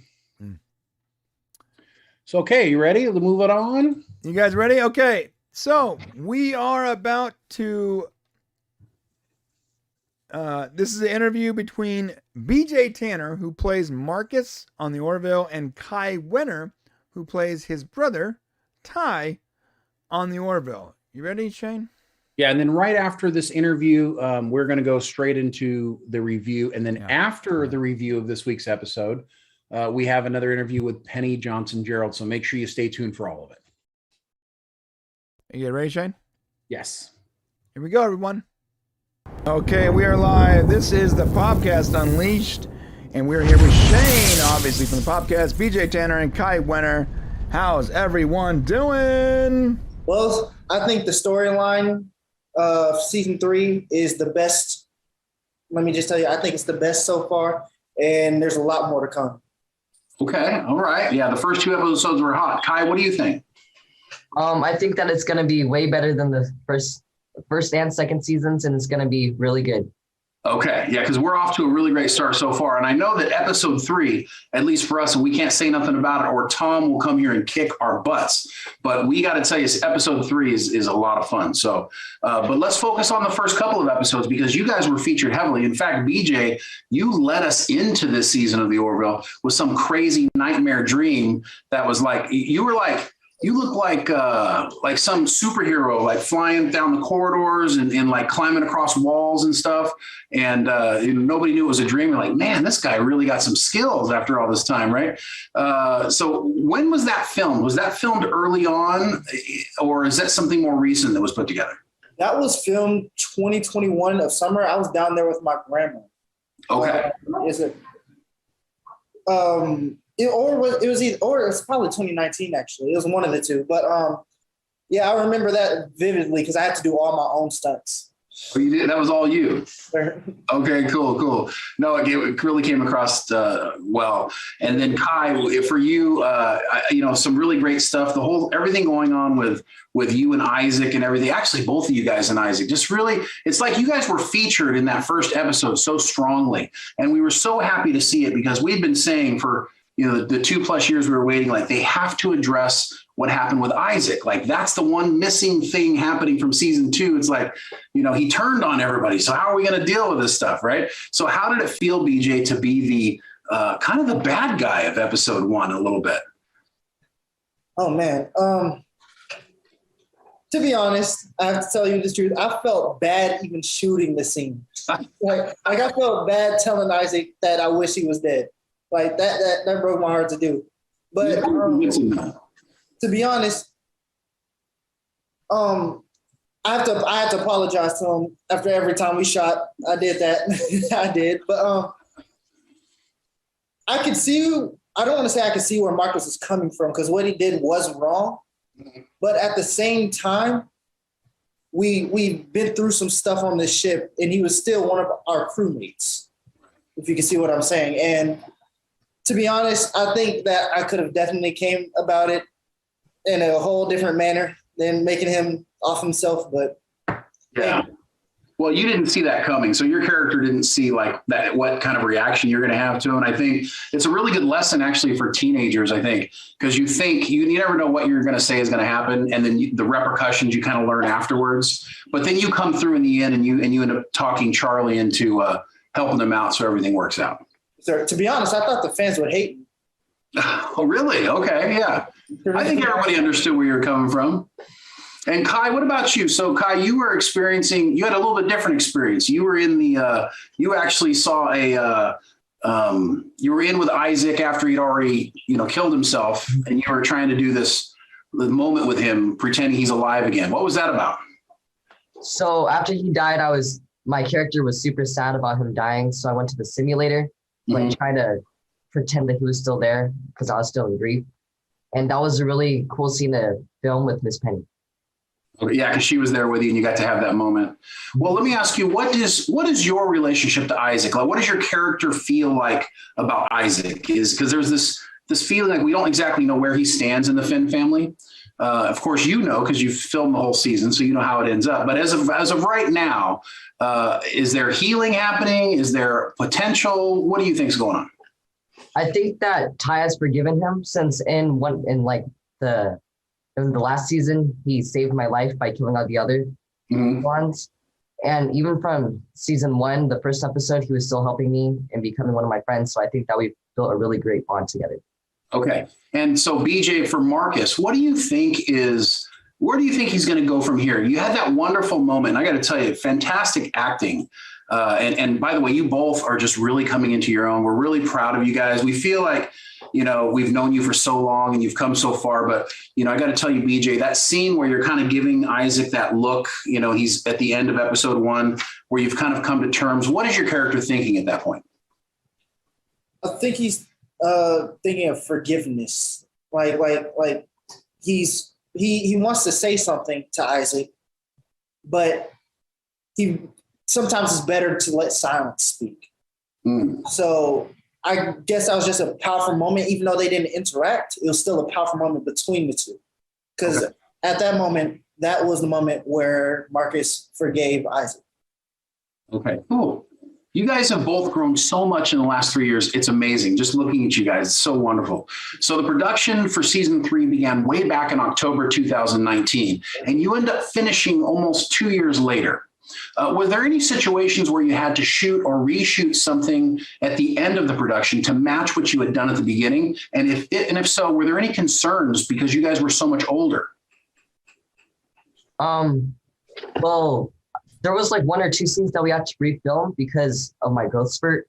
Mm-hmm. But the outfits, they already had outfits picked and planned for me. So when I came back in 2021, all the outfits did not fit me. Oh my gosh, okay. Yeah, so they had to redo something else for you. Okay, so as we go further in the seasons, will we be able to see you kind of age with the show, do you think? There's going to be like me 3 years ago and then now me 3 years older. Okay. And how about for you, BJ? Did you have any of those situations? Because you're so much taller than you were 3 years ago. To be honest, they really just worked the camera. So they just changed the size of my outfit and then they just worked the cameras. Okay, cool. They caught those angles. They made it work. Okay. Because you can't tell so far. You can't tell. Okay. Well, it wasn't really a problem. And I don't really recall, unless it was Ty. I do remember doing like 1 or 2 scenes with him, like shooting those. But I don't really recall shooting any old scenes other than the ones that I was already shooting or there to shoot. Okay. Okay, so one of our favorite scenes of you guys is when Marcus asks Ty to stop making so much noise with his game while he's laying on the bed. And Ty gives Marcus a look that's basically like, yeah, whatever. And he keeps playing the game. So I have kids who do that to each other all the time, and it's very realistic. Let me ask you guys this. Do you feel like brothers on the set? Like, what's your relationship like? Kai is my brother on and off the set. Nice. And I got nothing but love for Kai. He is exactly like a little brother. The chemistry between us is there, and it will always be there. So, yes, that is my little brother. Very cool. Kai? I'm over here crying right now. That was fantastic, BJ. Even on and off set, we play games with each other while we're waiting for our next scenes. We play on my Nintendo Switch and my PS4. Okay. Oh, so you guys get the game together. Mm-hmm. Oh, wait, what's your favorite game? We play 2K a lot with each other. Oh, yeah, boy. That's my We play Call of Duty or 2K. Very cool. Very cool. So, Kai, let me ask you this question. Actually, I'll ask both of you guys this question. What's it like trying to act opposite of Isaac, Mark, when he's wearing a mask and there's no facial expressions? Is that difficult, or how do you bounce off of him when you're acting with him? At first, it was kind of difficult, but then you ease into it because he does a lot of like head motions and hand gestures. So you can like kind of sense his emotions. Okay. So you get kind of that feel of what he might be thinking. Okay. How about you, BJ? Well, to be honest, I agree with Ty. It started off difficult, but as I continued to act on the show, it became easier and easier because I learned how to make the character into myself. So anything that I would do on the camera, I would also react the same way off of camera, and that made it much easier for me. And the chemistry was there with Mark too, so that made it that much easier too. What's your guys' relationship with Mark? We have a really good relationship with Mark. We shot almost every scene with him and Miss Penny. Right. So the chemistry was always there, and I love Mark like he's uncle. That's awesome. Okay, he's a great guy. Kai, let me ask you, what was your COVID experience like? So, of course, we all went through this horrible, horrible thing. Did you end up doing distance learning for school? How did that work out for you during that whole situation? I did 2 years of distance learning for school, and then we went back to film Orville. And we did school there, and we had to get a lot of COVID tests to film and to do fittings and everything. Okay, yeah. BJ, what was it like getting COVID tested every day? My kids complain if they got to do it once a month. You guys had to do it daily. Shoot, I sneezed every single time, had a bunch of nosebleeds. Oh my God. Tests are not, I have a really sensitive nose. COVID tests are not for me. But my COVID experience is different because I moved in the middle of COVID. I moved from Texas, started public school because I used to be homeschooled. So everything just changed. Well, how was that experience like going to now public school after homeschooling for so long? You know what? It was a smooth transition because we also had the mask mandate. So Nobody really knew who I was. And Oh, okay. Did people figure it out? Yes, sir. They eventually figured it out. That must be kind of a weird situation, huh? Not really. I just tried to play it off like it wasn't me. I'm already famous. Speaking of future famous celebrity status, question for you. How's the campaign for Miles Morales going? Because you'd make a great Superman or Spider-Man. All right, thank you. You know what? I've been working on my body a little bit. So I've been working out, eating right. So whenever Marvel needs me, you know, I'm here. Yes. The Marvel comes with the cans. I'm sitting right here. You got the look. I don't see why they don't just make it happen like now. Come on now. Okay, Kai, let me ask you a question. On the Orville, what's your favorite alien species? There's this one guy that's the bartender. He has like this 2 big horns on his head, and he's like a reptile almost. That's one of my favorites. He looks really cool. Do you know who that is? Jason Alexander? Jason Alexander. Yes. And you know why he's a pretty famous guy, right? Do you know what show he was on? No. He was on Seinfeld for years. Your parents probably won't let you watch that, or maybe you can when you're a little older. One of the best shows on TV, but the best show on TV right now is The Orville. Do you guys realize that the sci-fi fans have been waiting so long for this to happen, and it's better than Star Trek, right? Yes, sir. All right, that's what I like to hear. Marcus, who's your favorite alien species on the show? I got 2 of them. Oh, All right, so definitely the Zelayans, because who wouldn't want to be that strong? And besides, if you have a Zelayan to have your back, there's nothing you got to worry about. And second is the Mocklins, because I like their nonchalant. They're very nonchalant. yes, exactly. Do you see Tala throwing people around last episode, throwing around those monsters? That was great. Okay, so let me ask you guys, would either of you guys like to become members of the Union and serve aboard the Orville as crew members if the show keeps going? Absolutely. I would love to be in front with the big dogs. Okay, yeah, maybe work in engineering or something, maybe on the bridge. How about you, Kai? That'd be cool to be one of the crew members, to be like the captain. Mm-hmm. Anyone. You guys could be like the Orville, the next generation, right? Yes, sir. Keep it going? Okay, I love that. Have USS Finn. USS Finn. Right, USS Finn family. It's got to happen, right? Yes, sir. So speaking of Finn family, this is kind of a wild question. What did Marcus and Ty think when they found out their mom had been married when she was younger? We were all surprised to learn in this last episode she was married before. Do you guys even know? Does your characters know? To be honest, it was nowhere near my scene, so I didn't even look over it. I didn't know until I actually watched the show. Oh, really? Okay. Married. But,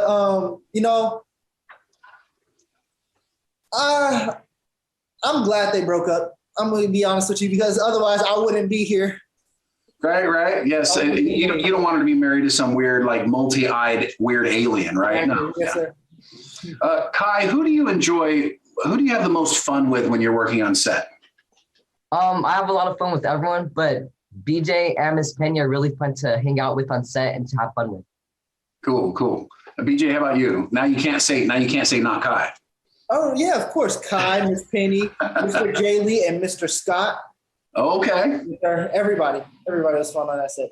Okay, here's a question everybody wants to know. What's it like working with Seth MacFarlane? That is an absolute wonder. When it comes to shooting the scenes, he is very serious. As soon as we cut, he could change just like that. He'll put on his little Family Guy voice. He's really he's brilliant when it comes to being on screen and off. Okay. How about for you, Kai? He's really funny to work with, and he is very serious when he's directing and doing everything behind the scenes. And he can really change really fastly into his character and be able to film scenes. That's cool. BJ, what has been your favorite experience working on the Orville so far? You know what? I have to say, being able to be outer space while still being on Earth, because I got to see like different types of aliens and spend a lot of time on a realistic, futuristic spaceship. So, really, what isn't there to love? Kai, how about you? I really like being on the ship. The first time that I saw the bridge in real life, it was super cool. All the special effects and everything, and just the whole ship in general. Yeah, were you pretty amazed when they redid it for season 3? Like when everything was upgraded, the new bridge and the engineering was like this huge giant warehouse, like unbelievable. Yes, it was really cool. And with the special effects, it made it look even better. Awesome. BJ, who will you miss the most? If this is the final season, which we're praying and hoping that Disney and Hulu just realizes how wonderful you guys are, they keep going. Who will you miss the most if this is the final season of the Orville? Definitely Kai, Miss Penny, and Mark, because that's who I spent most of my time with on set, and we always shot with each other. And we all, I've said it before, but I say it a million more times. We all have that chemistry. That's awesome. And how about you, Kai? Everyone, and especially Miss Penny, BJ, and Mark, because they're all like my on-set people. That's so cool. Okay, so BJ, what do you got going on next? So we talked a little bit beforehand. You said you might be, you got a movie maybe possibly coming up? Yes, sir. I'm in talks right now. I don't really know anything about the project, so I'm not gonna say anything because I don't know what I can say. Okay. But you know, I plan to keep on doing what I'm doing. I'm starting a new show myself. We're trying to get it going. It's called Real Kids of Hollywood. But yes, sir, we got that going on, and yeah, I hope my future's bright. Okay, well, it sure looks like it. I know you're killing it. The acting chops are just growing and so good. Kai, how about you? What do you got going on now that the Orville is not going at the moment? I'm still auditioning for TV shows and movies, and still happening. So I'm gonna be awesome. Okay, yeah, you got something coming, right? Do you guys? So what's going to happen if will they just all of a sudden let you know one day, yeah, we're renewed, and then you'll kind of figure out if to keep going? You guys are open to do more Orville, I'm guessing, right? Oh yes, sir, definitely, absolutely. Okay, got a couple other questions for you. Well, one of our fans wanted to ask you a question here. It's kind of a little off. They said, if you have friends that have normal teenage jobs and you have this cool job, what's the difference? Do you ever wonder like what it would be like to just have like a regular teenage job, like flipping burgers or doing something else? Or you ever consider that? Well, I love what I do. And sure, I have wondered what it would be like if I never acted, but I can't see myself doing anything else. That's cool. Yeah, because you never know. There's some people get into it because they love it. Some people get into it because their parents want them to be into it. But it seems like both of you guys really, really love what you're doing. And as a result, we love what you do. So is there anything that you guys want to add? You want anything you want to tell the fans? They're going to be watching you. And we want to get as many people watching Hulu and the Orville as possible. So do you have anything you want to tell them? Please keep tuning into the Orville. Keep us at #1 in Canada. Yes. Please keep rising our numbers. Let's get this season 3 so we can get another season 4. Let's get it popping, you guys. Let's go. You guys heard it from BJ Tanner right there. Kai, what do you got to say? Keep on watching because some great things are in store for the next couple of episodes. Fantastic, man. You guys are so wonderful. Is there anything else you guys want to say? We're going to wrap it up here. Brian, do you got anything you want to ask him? I forgot you were there. I'll tell you what. I am so stoked to see the rest of this season. Hello? Excuse me. I'm so stoked to see the rest of the season, and seeing your acting progression and your skills progress over the last few years or 2 seasons is just impressive. Like I know we interviewed you both like a couple years ago, and then seeing that first episode on screen and seeing your emotion, BJ, and just like your progression, I am thoroughly excited for when they eventually hit you up for Miles Morales, because I don't see why that wouldn't happen. And I tweeted that a couple of weeks ago, because you'd be perfect for that role. And Miles Morales is my favorite Spider-Man. So I guess the question is more of a statement, man. I was going to say, there's no question there. I'll call you guys first when they do hit me up. Yeah. Yes, we want to know. Okay, excellent. You guys, I hope you have a wonderful summer. I know, BJ, you're going to Hawaii. Kai, what are you doing for the summer? I'm going to Six Flags. Six Flags for your birthday coming up. Oh my gosh, 14. We got a freshman. We got a senior. Yeah, you can expect you guys. Me, just so you know. You need to fly in for his birthday, BJ. Oh, yeah. I'll be down there for your birthday. There you go. No, I won't. Listen, we love you guys so much. Thank you for taking the time, and hopefully we'll get a chance to talk to you again soon coming up, and make sure that you guys just keep going. You guys are amazing, and we really, really love you guys. Yes, sir. Thank you so much for them. All right. You take care. You too. Thank you, guys. And we are back. I got to tell you, those kids they're such professionals. They're such great young men. Yeah, It's pros, really man. pleasure. It's a pleasure to talk to them. Pros. It's gotten so big. Yes. And so we're going to jump in here right now to the Orville review. So you ready for this, Shane? I'm ready. Okay. Here we go.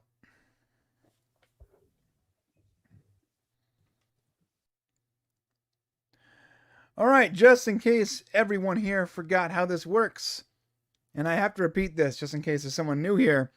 Bottom line is, if it's a good thing and we like something that happened on screen, we're going to give it an up vote. And if we don't like something, we're going to give it a down vote.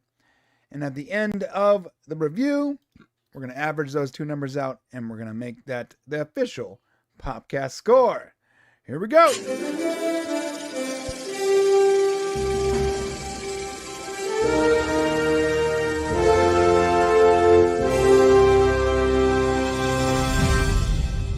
Dun, dun, dun.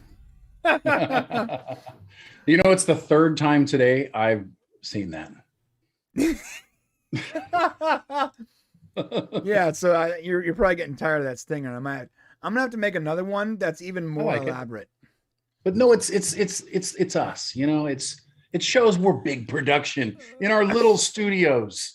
What if every week I add like a few more seconds to it until it's eventually starting outside the theater? Yeah. Yeah. Okay, everybody, this is the Orville review, Orville New Horizons, or Orville, aka Season 3, Episode 3 review, and it was a stellar episode, absolutely stellar episode. I don't want to give away too much, but I was so excited for everyone else to experience this episode. We got to see it early, and every time someone was, nitpicking little things in Orville, I kept saying, "Oh man, wait till you see episode 3. Wait till you see episode 3. It's just gonna blow you away." So we're gonna jump right into it. Ready, Shane? Right. Let's go. Here we go. Oh, wrong window. Here we go. All right. We open up and with a beautiful shot of the Orville, as per usual.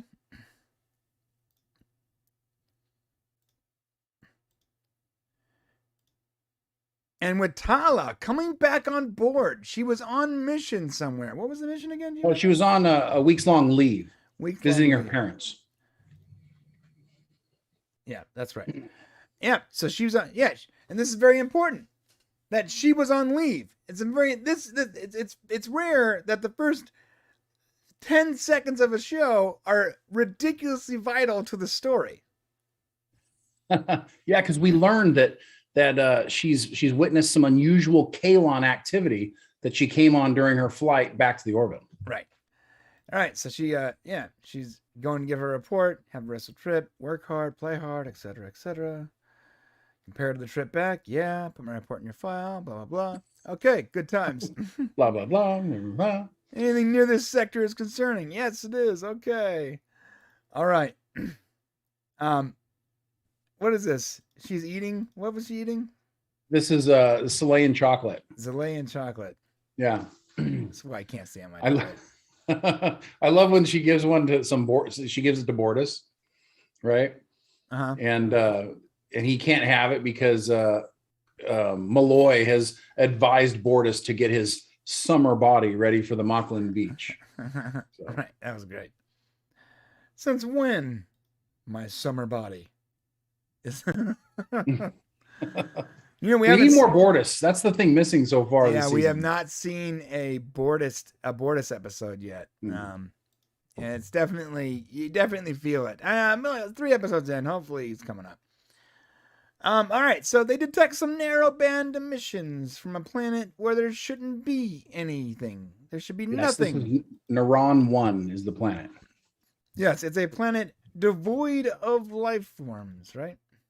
Yeah, it's supposed to be completely barren rock. Right. And this is a really great set because it totally confuses all of us when this initially happens. And then of course we heard about the Kalons, so we kind of put 2 and 2 together and it's like, oh my gosh, what are the Kalons doing to this planet, right? It's the Kalon. No. Yeah. So they have no explanation because like there's a bunch of people down there. There's a lot of technology and cities, and it's a bustling planet apparently. Yeah, so I want to give my first upvote for the mystery. Here we go. The mystery the idea of a planet that's supposed to be barren where they're suddenly like registering millions of people is just kind of a mind blow in itself. 8 billion inhabitants all of a sudden on this planet. Right, like instantly when there was no one there. Right. So they take a shuttle, and man, it's a cool looking shuttle. They take a shuttle down to the planet, and I'm not gonna downvote this because I did it last episode, but I do feel like, it's specific to Orville, but like maybe you shouldn't have like the majority of the command crew on your ship. Oh, that's true. Yeah, but that's the way they've always been. So right, yeah. So no downvotes, just random thought. A point. And apparently there's a whole forest on the ship all of a sudden. On the planet all of a sudden. And so they're where's all the people? Yeah. Now it's just forest. Yeah, just forest. Yeah, they're shocked. Interesting little tidbit here coming up. They're traveling through the forest, scans confirming what they're seeing. When they get to this moment, I'm just gonna click through. All right. Ah, dang it. Well, right now they're talking to John, and he's basically saying that he confirms that all the cities have now vanished, and the readings are merely just vegetation on the entire planet. Right, and then they get to the school, and this must be something. This must be a popular location to shoot in, because this is at the very least extremely similar to a very popular location used in the show Supernatural. So there's like 3 or 4 episodes of Supernatural that takes place inside of or outside of a school of some sort, and this is the exact same shot. It's crazy. Okay. I should have had this. I should have found those episodes and queued them up so you guys can see. I'm a super fan of Supernatural, no pun intended. Huh. And it's interesting how the second I saw this, I was like, oh man, did Supernatural shoot on the Fox lot at some moment or at some point or what? What's the deal? Because it's like the exact same thing shot, or maybe it's like some kind of, maybe it's an establishing shot that's used a lot. I don't know. But yeah, now there's a school. There's a random school. I'm gonna click past the intro here. Why is there a random school in the middle of the forest on a planet that should have no life whatsoever? Mystery deepens. I don't know, but we do know the title of this episode is Mortality Paradox. Yes, and I'm actually going to give it an upvote because it used that establishing shot. I wasn't going to, but I'm going to. It's great. All right, good. I like it. I like it a lot. I like it a lot. Archmage Afraid said maybe they made the school from Gordon's mind and he watches Supernatural. Oh, ooh, that's a good idea. Oh, hadn't thought of that. Epic! I love that Archmage. This is why you're here, bro. It would have been so cool if like he had said, "Oh my gosh, I was watching Supernatural." It would have been cool if he's like, "I've seen this school before." It'd be too meta, man. I know. All right, so they communicate with Lamar and they head down to the school. Things get weird when the door closes, though. Yeah. We are not alone. There's students in there. They can't get out. The doors is shut. They even try to shoot the door with what do they call their weapon? Phaser, disruptor? I don't know. Yeah, whatever. One of their energy weapons. Yeah. Never watched Supernatural. I'm gonna watch this, dude. I wish I can take your brain and put it in my brain so I can experience the glory that is 15 seasons of that show. I stopped at the Demon Crossroads. That's as far as I got. I don't want to get off course here. There's plenty of episodes and seasons that were like, but it's one of those shows that there are so many strong seasons and so many strong episodes and so many compelling characters. And then they actually end it. Like they end the show and it's not like a ridiculous lost J.J. Abrams lost ending. It's a real ending and it feels final and it feels satisfying. It's just really fantastic. It still went too long, to be honest. 15 seasons is too long for any show. Unless it's the Orville, of course. Keep them coming. Keep the Orville episodes coming. All right, so they can't get out. The doors are locked. They can't blast their way out. They're stuck in school. And the bell rings, and there's all kinds of kids. A lot of kids. Kids everywhere. This is my nightmare right here. Being surrounded by teenagers. That's your nightmare? Yeah. You were never gonna be like the wood shop teacher, huh? No. Although I had a wood shop teacher in middle school named Mr. Burns. And then in high school, I had a wood shop teacher named Mr. Burns. Not the same teacher. Two different teachers with the same last name, Burns. One teacher, no joke, missing 3 fingers. Yes. The high school teacher, legitimately missing a leg. I'm not joking. Okay. Like his opening joke to us was he was like doing the safety course and he goes, trust me. And he knocks on his leg with his cane and he goes, you don't want to miss the safety course. And I remember being a teenager and being like, oh my God, what is in here? How did you lose your leg, dude? You're terrified of wood shop class as soon as you get there? Realizing, I mean, it's probably lost something like a war or something, but like, I'm a kid. I didn't know any better. I'm like, yo, with the bandsaw? Should I stay away from the bandsaw, bro? You stand in the middle of the room and don't go near the machines. Yeah, so I had 2 woodshop teachers coincidentally named the same thing, all missing appendages, and I'm like, this is not a safe place to be. Yeah.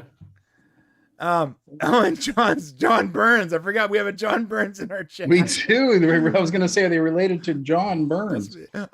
Miss John, are you missing appendages? I need to know. He's not a wood shop teacher. Archmage, you got a wood shop teacher missing an eye? What's up with that? How many?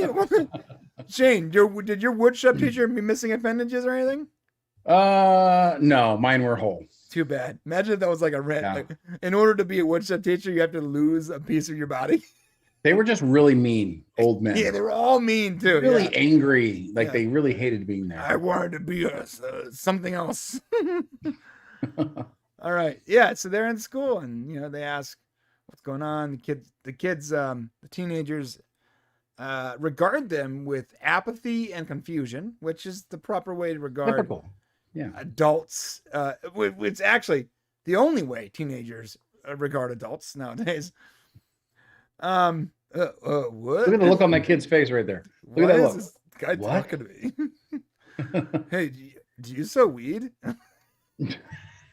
All right. Could be time travel. I'm so glad, by the way, it wasn't time travel. I want to be clear. Yeah. Like, This I love was the Orville, but like, definitely- initially I was like, was it time travel? I'm like, oh, thank God it's not time travel. I'm tired of time The travel. mystery is just so deep. Like it's so mysterious for so long. I just love that. Yes. Yeah, it's really good. Okay, so back on the ship, they're trying to figure out what's going on the planet. They have no answer. Well, because they disappeared. So at this point, yeah, they can't talk to the crew. no 'cause trace they've to the disappeared. landing party, right? Yeah. There are crewmates. This whole thing with this Charlie chick, she's gonna get on my nerves if she keeps acting this way. I mean, she is, bro. It's like she's like constantly hot, like just overly hostile, constantly. Like, take it down a notch, okay, third sister, please. Oh Jesus! You just called her third sister. I mean, Look at dude. John's looking at her like one of the Inquisitors, one of the Grand Inquisitors. Like, you need to calm down. Like, relax, okay. Back up class. So all the kids go back to class. They're trying to figure out what's going on. They even go into a classroom. They're like, yeah, and the teacher's like, yo, what are you doing in there? That was great. Yeah. Business as usual. Although if I saw a guy come in look like Burtis, I'd be like, security. Oh, we got a problem here. Yeah, one has a weapon out, one looks like Bortis. Yo, and especially in this country. Whoa. Right. Oh, okay. Gordon is wandering on by himself. By the way, first rule of investigating a scary situation is don't be by yourself. Just so you guys know. Be alone. If you guys are ever inside of a horror movie, don't go off by yourself. Okay. And he gets attacked by some teenagers that are bigger than him. By some children. I want to upvote this. Yeah, I'm gonna upvote because this is just, if you've ever been nearly swirled to death in the bathroom in high school, like you'll appreciate this right here. I've never been swirled to death, but I'm gonna upvote it because these guys are like a foot taller than poor Scott Grimes. And Jay Lee tweeted last night. He's like, retweet if you want to roll with me to go handle some guys or whatever, talking about people that beat up Scott Grimes. Character. He took it like a champ. He did. But yeah, they messed him up. They're like, this guy looks like he's dirty though, right? He looks like an older. He looks like way older than a teenager. He looks like he's like 36 and he's got like 3 kids. What's going on here? Yeah, he got 3 kids and he invested in GameStop. and he's still angry because the stock market's down 60%. He bought Dogecoin at 73 cents during the SNL sketch. Right. Diamond hands. At least they didn't flush the toilet on Gordon's head. Yeah, and interesting. Also, they couldn't get in there, right? For a second. Yeah, they were locked out. Yeah, this guy looks defeated. Like he has 3 Look kids. at that guy. He looks like he might be like he's upside down with alimony. He looks like a dwarf from Lord of the Rings or something like that. Something weird going on there. Oh man. Great character. Yeah, they really rough up old Scott. And they get in there. And that's the first mystery. The first mystery is, I guess there's some guy that bully. What? It's a bully. It's a bully. There's a bully that Gordon owes money to. He's gonna meet him after school and he's gonna beat him up. He's gonna meet him after school. Yeah, it's great. Boris's reaction was good too. He's like, oh, okay. His wounds are real though. So this is the nice establishing here is that whatever's happening here is happening to them for real. Yeah, it's not. Yeah, that needed to be established because we weren't really scared for them or fearful until that happened. Right. And we're like, oh, okay, wait, something bad can happen. A bunch of middle-aged students beat the crap out of Gordon. Randall better get his money, man. Come on now. Oh my gosh. It's funny. I had an alert just come off my computer. It said stocks are officially now down 50% this year. What did I say it like 30 seconds ago? Computer's listening to me. Yep. They can't sit at the cool girls table. That's for sure. Mean Girls. Portis is like, excuse me. She's like, you have a 5 head. She's like, what? So they sit down with the nerds and he explains that they got to go and pay Randall or Randall's going to give him a hard time. So their only lead right now is the bully Randall that's waiting for them in the, on the football field to get his money. Yeah. The one thing that they didn't mention here is you got to remember. So Gordon had this moment while everything was going on where, basically he felt like he had a brain freezing and he felt like he was having an out of body experience. So there was actually this moment where we thought we were getting a little bit of solution to the mystery, like something weird happened during that event for Gordon and to nobody else. Right. That's all we know so far. Yeah. He checked out for a second or whatever. Mm-hmm. Yeah. All right. Yeah. And the kids tell him, because my followers are going to flame his gram, just talking nonsense.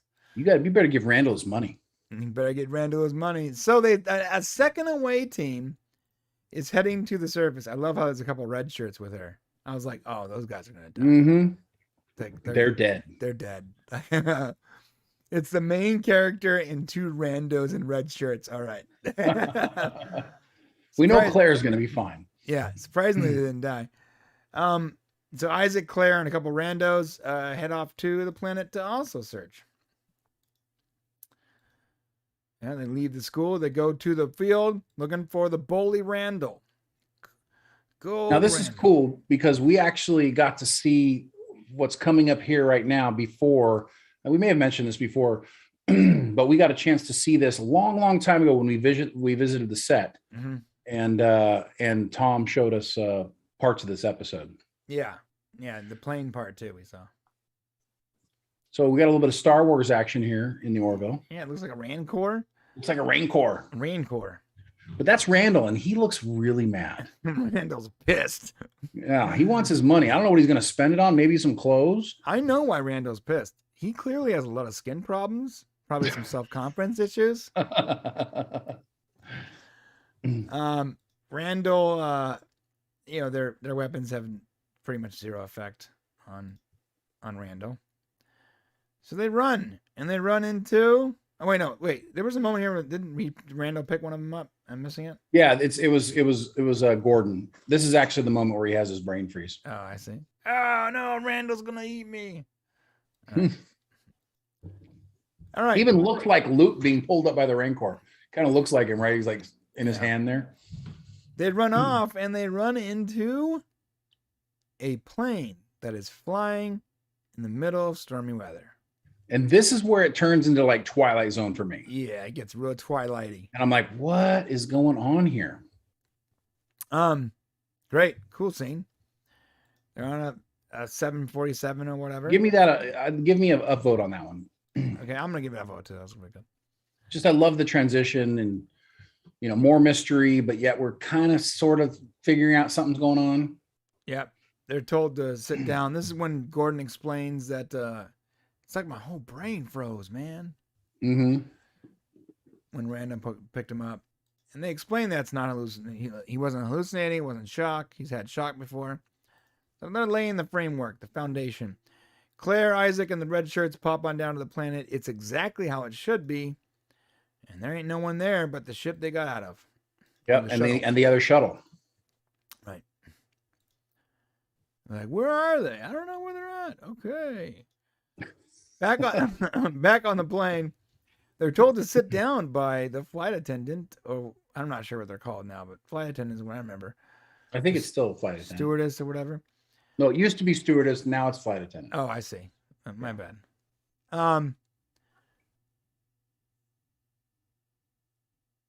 Yeah. Also, what do you think was behind the door that Ed refused to go to?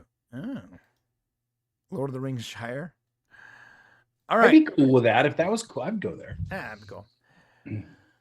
All right. So they're hitting some turbulence, and Gordon says it's not like regular turbulence. This is like they're trying to hit the turbulence. It'd be cool if they would have been like, look out on the wing. There's something on the wing. Right. We could have had like a William Shatner cameo. Right. Right. That's a William Shatner deep cut right there. All right. Now they go to the cabin, even though this flight attendant doesn't like that. Oh, there's no pilots. Surprise, surprise. Gordon's got to fly. Hopefully they got somebody who can fly a plane. Right. Well, he says he can, but he says he probably can, right? Yeah. Which is Gordon, so he can. All right. They barely survive, it looks like. This is where Ed has his foggy-eyed moment. Yep. Ed checks out for a second. And now they're in the Mocklin morgue. Yeah. That transition. That was cool. Yeah, very good transition. And the Mocklin morgue. We saw that set in person, and we knew it was a Mocklin morgue, but we didn't know how it was going to come together. Right. We got to see that in person. That's right. That was great. We did. We can finally talk about that. Yeah. So this, it's so weird. Like their morgues. What was that? Do you remember the explanation for this, by the way? I mean, that's the way they're after they die, they're basically buried, not buried. They're put in this morgue for several days and they're lifted off the ground. And they rest in these floating pods. I can't remember exactly why they get to do that, or they do that. It has something to do with the ceremony, or moving on to the next afterlife. Oh, by the way, of course, Tala sees a button and presses the button right away. I almost wanted to downvote that because like it seems sort of like typical of horror movies, but I'm not gonna downvote it. Yeah, but you had to find a way to get so that Bortus could see himself. So of course, Bortus sees himself in one of the pods. Ah, yeah, that's true. Yeah, he sees himself, and then he wakes up and starts choking himself, and this is when he has his moment, right? Yes. Blanks out real quick. All right, they try to get him off, and they leave the morgue. And where are they, Shane? We don't know yet because we're back with Claire. Claire's like, yeah, there's no one down here, and Lamar makes the right decision. Like, all right, come back up. Don't wander around and kill your red shirts. So that was good. Yeah, that was good. Now they're going down the stairway. Walking down the stairway, always creepy, always fun. Can't see what's below. What's directly beneath us? Oh, we don't know. Oh, it's a lake. On Zalea. But it's not Zalea because Ed says we'd be dead right now. That's right. But there's a boat, a light on the other side of the lake, and something in the water, we find out. Oh, Archmage's phrase. It said they keep them for up to 6 days so they can finish any unfinished business. Interesting. That's right. That's interesting. Thank you, Archmage. Yeah. There's a boat, so they gotta get across the lake or whatever. I like how Kelly says, "No, you can't go, Ed." Right. But because he had been in an accident, Gordon's had the crap beat out of him, and she's like, "Gordon, get in the boat." Get in the boat, Gordon. It's funny. All right, they're wandering around. Of course, there's a giant lake monster. Good times. Love that. So it seems like everything that they're trying to do, there's some sort of something in the way, something that's pushing them in a certain direction, and it almost feels like they're in this like maze, or they're being pushed somewhere. Yeah, and this scene was actually really, look at that. Look at that. That is a beautiful scene. So deep down, like it's like the visuals here. I'm actually gonna go for that. Yeah, that was really good. Because it's really cool. And like this scene of like, they're super deep. Tala is trying to get her out. That's a really cool. That's, as someone who fears the deep ocean, this was triggering for me for sure. And then she also has the little blackout moment. Mm-hmm. And they're back on land. All right, the boat didn't work. I love this command decision by Ed. This gets an upvote from me. He's like, "We're not going through that door. Ain't gonna do it." Oh yeah. We're gonna go the other way. We're gonna go. Yeah, we're gonna go the other way. I mean, to be fair, look at that door.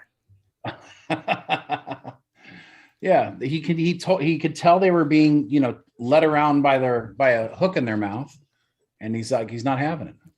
That's a pretty fair thing to say though. Like, you know what?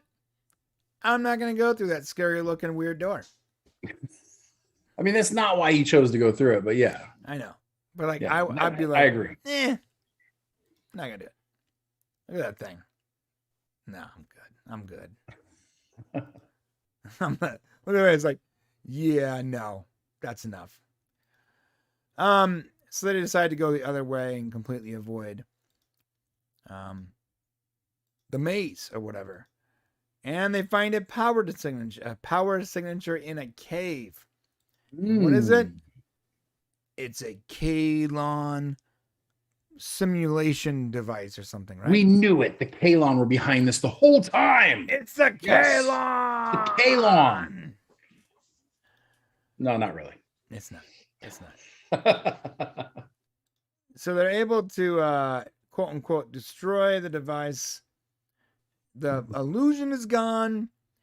They pick up the pieces and they get back in their shuttle and they go back on their ship. Yes, and you're like, okay, well, they figured it out. This is cool. The Kalon they're basically, they've got this tech where they're able to confuse, and they're going to take us over. They're going to kill us. Yeah, it was probably a test or whatever. Here's the beauty of this. Can I tell you something? Yeah. I thought the show was over. So did I. Not only did I think it was over, I was satisfied with that ending. I was too. They got through it. We figured it out. And they explained the whole, and it moved the story. Let me tell you why this is so good. Upvote here, because Seth and Brandon Braga and everybody doing this stuff. Okay, they knew that we want more. We want to figure out what's going on with the Kalon. There has to be some sort of Kalon thing because it's unfinished business, and so they're dangling this thing in front of us. So we just totally believe it. We bite the carrot. Yeah, and the explanation made sense. Everything made sense. Yeah. And even up till the bridge moment, when they're explaining how the device works, they're going through all this rigmarole to explain why they were on there and what the technology does and how they need to study it. And it just seems like the end of the show. Right. And they get back to the move past all this.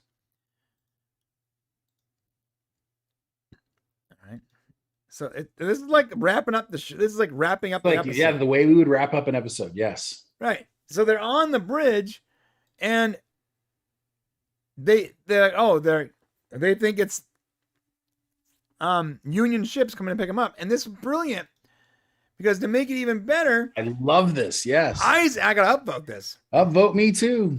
Isaac says, Captain, those are not Union ships. Further cementing that the story we saw was correct because he would be able to see through the illusion because he's not organic. Right. Yes, exact. Well, no, that does do that. But at that moment, we're not thinking that. Right. So we're not thinking about that. The reason why he can tell for some reason, we're not thinking it's because it's an illusion. No. I was thinking that they were using the same technology that was on the planet. Oh, I see. For their ships, like cloaking tech or whatever. That is correct. Yes. And that he was able to see through it. And we got another great moment with him and Charlie because she doesn't believe him about anything, right? Because they had that moment earlier, right? Where she's like, we don't just leave our people, okay, man, okay, Kalon guy. Yeah, right. And then again, hey Charlie, if they are our people, they're just going to be a little annoyed with us. If they're not, we're going to die. So come on. Yeah. So what's cool is she's learning that she needs to chill out. Isaac can be trusted because he's right in this situation. Yeah, verified. It's a Union convoy. He's like, no, I'm telling you, but Captain ain't. He's trying to trick us on fire. Shut up, Charlie. I want to downvote her so badly. I'm not gonna do it though. I mean, you can if you want to. No, it's not. And it doesn't feel like it's worth it. I'm just giving her I'm giving her teenage Freds here. She'll eventually learn. Well, by episode 5, I need her character to be singing a different tone. I agree. And it's discovered that they are Kalon ships. Uh-oh. And we got this great moment where they're about to shoot. I got to the moment. They're gonna shoot at the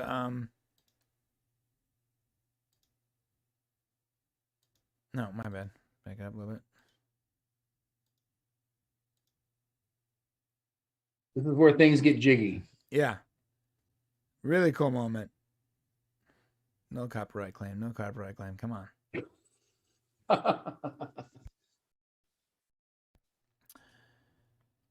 Yeah, right there.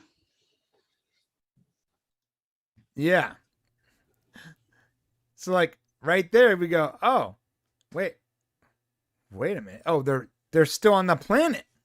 Yes, they are. And at this moment, we still think it's the Kalon to some degree, right? Bum, bum, bum. Yeah, I know. But totally upvote this because we just got we just got sent totally twisted. Right.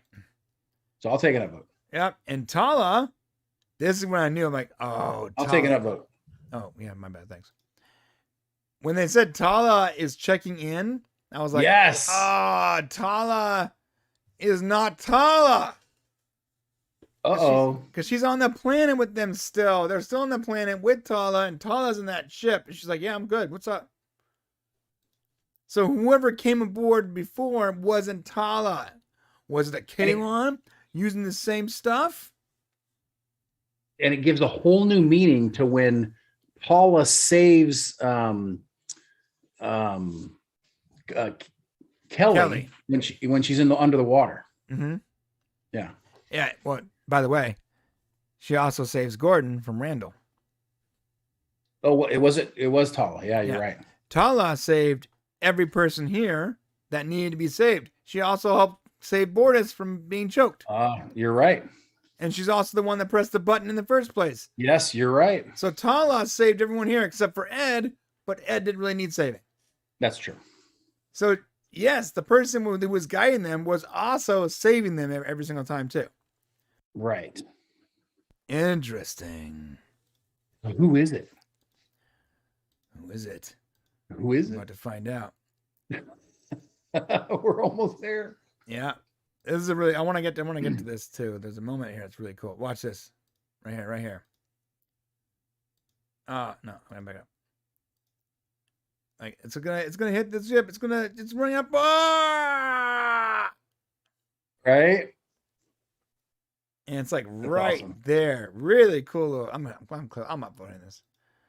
Really cool frame. Show it. That is rad. Yeah, that was great. Just a really good moment. Yep. And that's when Tala reveals herself. Or should I say Q? It's not cute. It's not Q. It's like it's a Q type entity, I suppose, though. I think it's Dino. Dino. Played by Elizabeth Gillies. Yes, and this is the character this is the race from the character From Mad Idolatry. the race from Mad Idolatry, where their entire society is moving like 50,000 times faster than everyone else. Yes. And Isaac has to spend like 1,000 years there waiting for the next cycle. Well, Kelly's the god. And Kelly's the god because Yes. she was there when they were really when they weren't advanced. Right. And they worshipped her as a priest or whatever. And now this is the race of those people so advanced, so beyond us. Yeah, they're 50,000 years past these guys. Right. So they're basically like, gods on their level now. Right. Qs, right? Very cool. Very cool. Yeah, it's really such a great, and I want to give 2 upvotes for this because not only is this just a really cool twist, it's like it's a twist all the way through. It's Twilight Zone. It's great sci-fi. It's just fantastic, but it's also a callback to in-universe canon. And this just, the episode they didn't realize would just be paying us all the way through 3 seasons. It's beautiful. It's gorgeous. We get to learn about a character, that we're probably going to see again, I'm assuming, since they're kind of Q-like. And I think that's why we say Q. David, no, you said, I thought you said cute. So I just thought it was really fantastic. And I do believe this was probably one of the best episodes of the Orville, just from the mystery, the twists, it gave me great vibes from Voyager when you think it's the actual crew and you find out it's not the actual crew, just wonderful mystery twist. And that's what I want in my stories. It was just really fantastic. Yes, it was really good. I love the fact that they went back and they paid off the Mad Idolatry episode. Yeah. By itself, that was a great episode. But like you're like, oh, that's a great episode. I wonder what happens to those people because of their unique the way they're uniquely moving through time. the fact that they're able to pay that off and actually show you what happens, not 30 years later in a different series with a different crew, but like the next season. But now, and that's that advanced idea. And why we love the Orville, why it's so good, because these different ideas, whether it's the 2D episode about the two-dimensional beings, whether it's this society that's moving faster than other societies due to its, what's happening in its little universe. It's just, this is what makes the show so great. And I know, I'm seeing a lot of people complain that there's not enough comedy in the show. I'm seeing a lot of reviews like, oh, it's not funny. I don't like the show. It's too serious. When all push comes to shove, it's nice having some funny, humorous stuff, but ultimately we want our sci-fi to be satisfying. And without these deep storylines and twists and interesting science fiction, this is what it means to be a great science fiction TV show, in my opinion. And there was some comedy this episode. In fact, I would say there was more comedy this episode than the previous 2 episodes. Similar, I'm thinking. I can't think of a whole lot of instances. There wasn't like a lot of comedy. It's not like season 1 comedy, but there was more comedy here. Yeah, I know people want more levity, and I'm sure it's going to be coming, but Bortus has had something funny in almost every episode. And Gordon usually has something funny. And I'm pretty sure next episode is a Bortus episode. So I hope so. So guys, listen, so our final score, 8. Yeah, but it deserves to be an 11. Oh, geez. Really? Because I'll tell you why. Because our first episode was a 10, right? And this, to me, is the best episode so far this season. Yeah, one reason why the first episode was a 10 because there was so much more to upvote, and it was the first episode back. We were upvoting a lot of the new, the graphics and things going on. Right. So, but just to make it official, I want people to know, for me at least, this was the best episode of the season so far. Yes, but our official score is an 8. Yeah, so that's it. All right. Well, let's see what people got to say before we go to our interview. But before we do, hit that comment section on the way down to the comment section and tell Shane that you actually thought it was a level 30 or whatever. Ooh. My brain's broken. Hit the subscribe button, hit the like button, all the buttons. And thank you so much. And we'll see you tomorrow. Now, let's hit the chat before we go to Miss Penny. David Nunya says Charlie is bae. Charlie is bae. What's bae again? Babe. Oh, I got it. But it doesn't just because she's bae, doesn't mean her she needs her personality needs to adjust a little bit, in my opinion. Yeah, I agree. I love David's comment here. Get some Tron cosplay going with her. It does look like a Tron, like they're in the discus arena, right? Tron, like Tron Legacy actually. Yeah, Archmage Gordon had that joke about being high. Yeah, there's jokes for sure. There's jokes in there. There is. It definitely feels less jokey than last season, but not inappropriate. I mean, I don't think it needs more. Okay, yeah, I agree. Unless you think about the Mocklin. Okay, you can always go back to the Mocklin porn episode. Great episode. Right. So there's great humor there. I mean, there can be great Orville where it's really funny, and maybe that's what people are saying that they need more of. Maybe they need more of that combination of funny, serious. Yeah, I get it. Okay. Next up, Penny Johnson, Jerald. What's up? You want more? I'm sorry. Just a couple more here.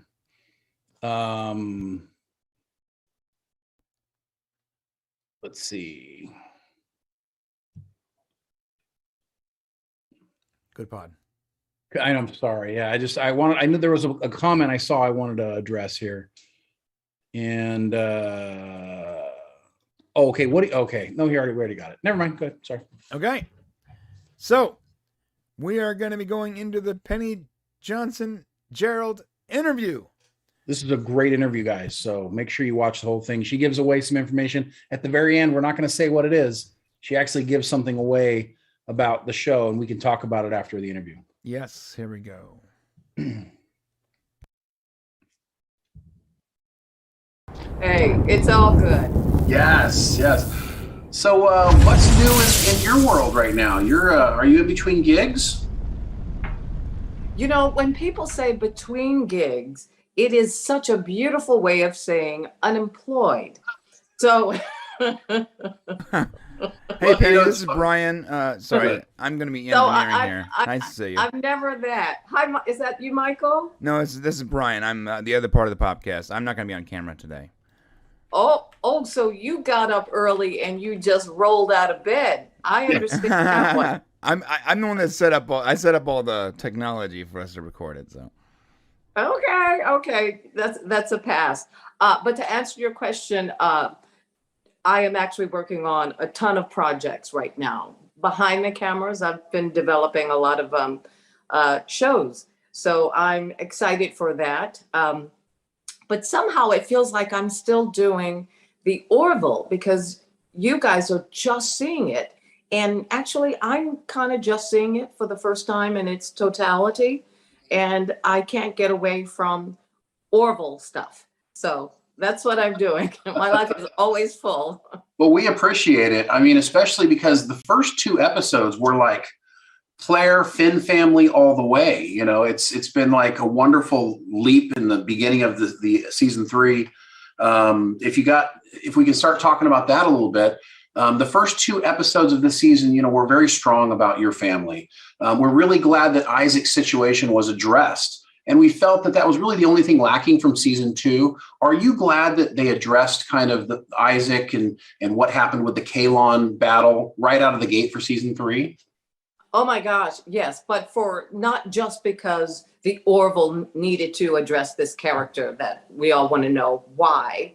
I don't know if we'll ever understand why, but the how to bring back into the fold to me was most important. And because of what's going on in the world, a lot of people I'm learning are unfriending people, you know, for various reasons. And I thought, what a great way to give people pause to think before they make that a permanent dismissal in their lives. So I was really happy about that.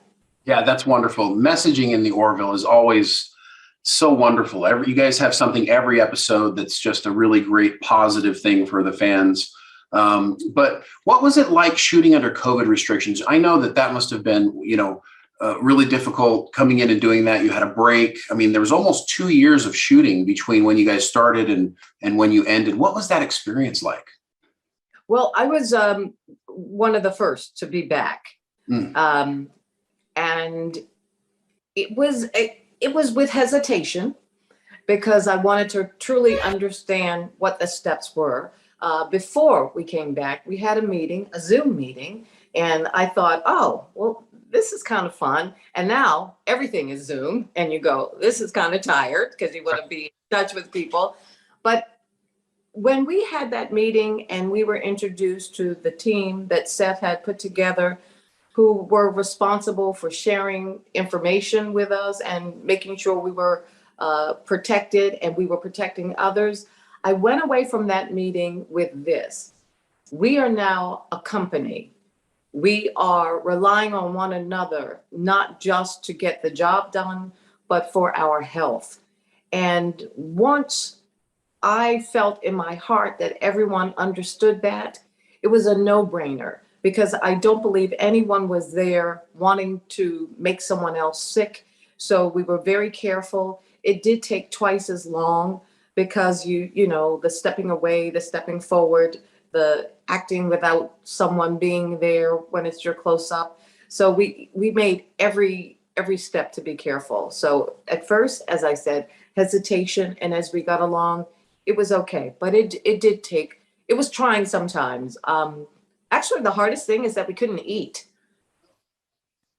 Okay, so they had to bring your own stuff, or how did that work? Because No, you're right. Because yeah, I'm telling you, it was like a bummer. Craft service just went downhill because, you know, you're used to doing all this little snacking and you go over the, you know, crafty, and some people have a bag of chips, you know, and you're sharing things. None of that.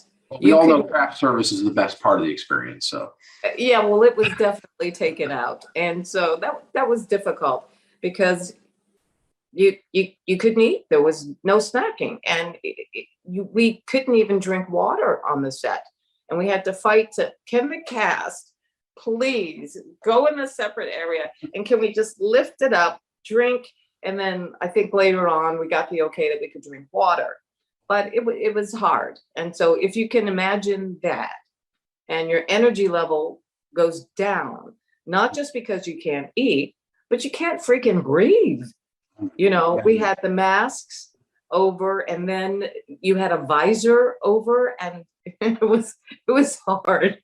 Well, we did it. God bless you guys for doing it. I mean, it's you know, it was a long wait in between seasons, but you guys did it so right. It's the first 2 episodes have been great. The first 3 episodes, we've seen the third one, and we can't wait for this Thursday. It's going to be so wonderful. But here's a question for you. You have some pretty big emotional moments on screen. What's it like acting opposite Mark, who can't emote back to you during a scene as Isaac? You know, there's a saying, and I strongly believe it, and my entire career, that's what I have used, is that acting is not acting, it's reacting. So when you take away the face, the visage of what you're looking at, then you truly have to go within. And you have to be in touch, I think, with your emotions. I think actors must be in touch with their emotions. But mind you, Mark, when he's Isaac, he may not have the natural appearance, but I have learned over the years, when Isaac does something, it's something that triggers me, because I know what's going on with Mark, because in the rehearsal, he'll have the mask off. So I know what's going on. And now, mind you, he does keep the Isaac type of movement in his face, but there's something about that still gives me something. So I truly am reacting. It's different when there's Yaphet, because there's no one there at all. So that's when you go within. Does Claire have a secret love for Yaphet somewhere in there? I think love and hate are like synonymous. So there you go. Well said. Well said. Where would you like to see Dr. Claire go if given the chance to develop further over more seasons? Well, I would love all of the complicated relationships that she's had, that we understand why, because that's real important. I think that knowing who fathered these children will say something too. I don't know if it was a donor, or did Claire have some wild and crazy time in life that, right. I just want these kids, so her background with the children, I would love to see that investigated more. But I would love to see if she could be part of a team that could develop, something where people just don't get sick. Cool.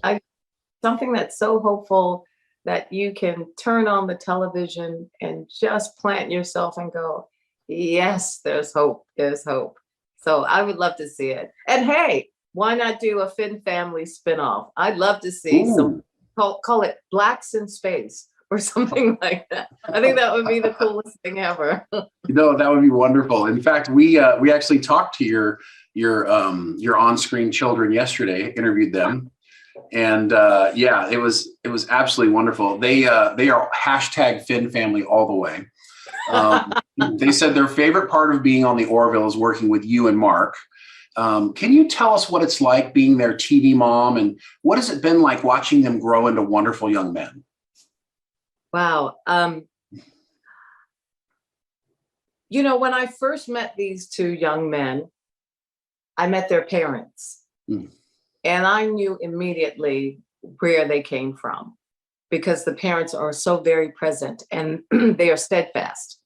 And so what a good babysitter, let me put it this way, will watch the interaction or understand the interaction of how the parents would do something, and you would mimic that, and you don't stray far from that.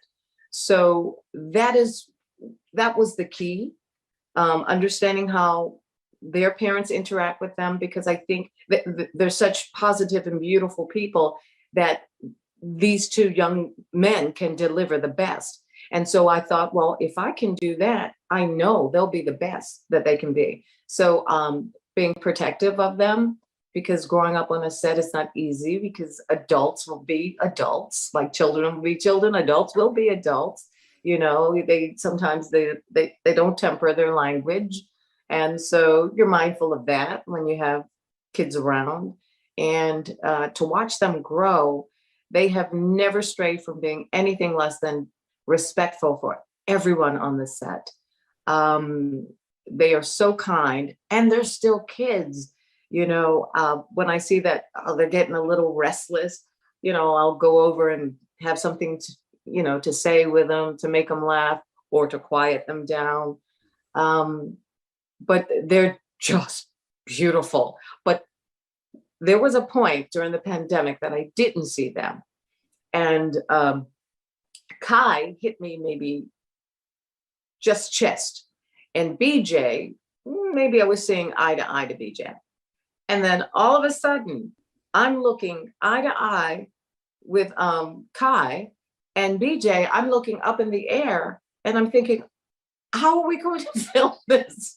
This is the same episode, and now they're like a foot taller. So it was remarkable to see them grow. And wow, I mean, 18, BJ's 18. He's a young man now. I mean, truly, he's not a little boy. He's a young man. It's pretty awesome. His acting chops have grown so much too. I mean, we were just blown away by his on-screen acting, especially during the first episode. He's so emotional and everything with Isaac. It was just been really great watching you guys. I got a question for you. When did your character know that you were married before, when you were younger, before going into the season? Because we were all surprised and shocked at that. I don't know why, but we were. Well, I'm always shocked. I mean, hey, I'm dealing with Seth. Right. It's shocking. I love it. I love it.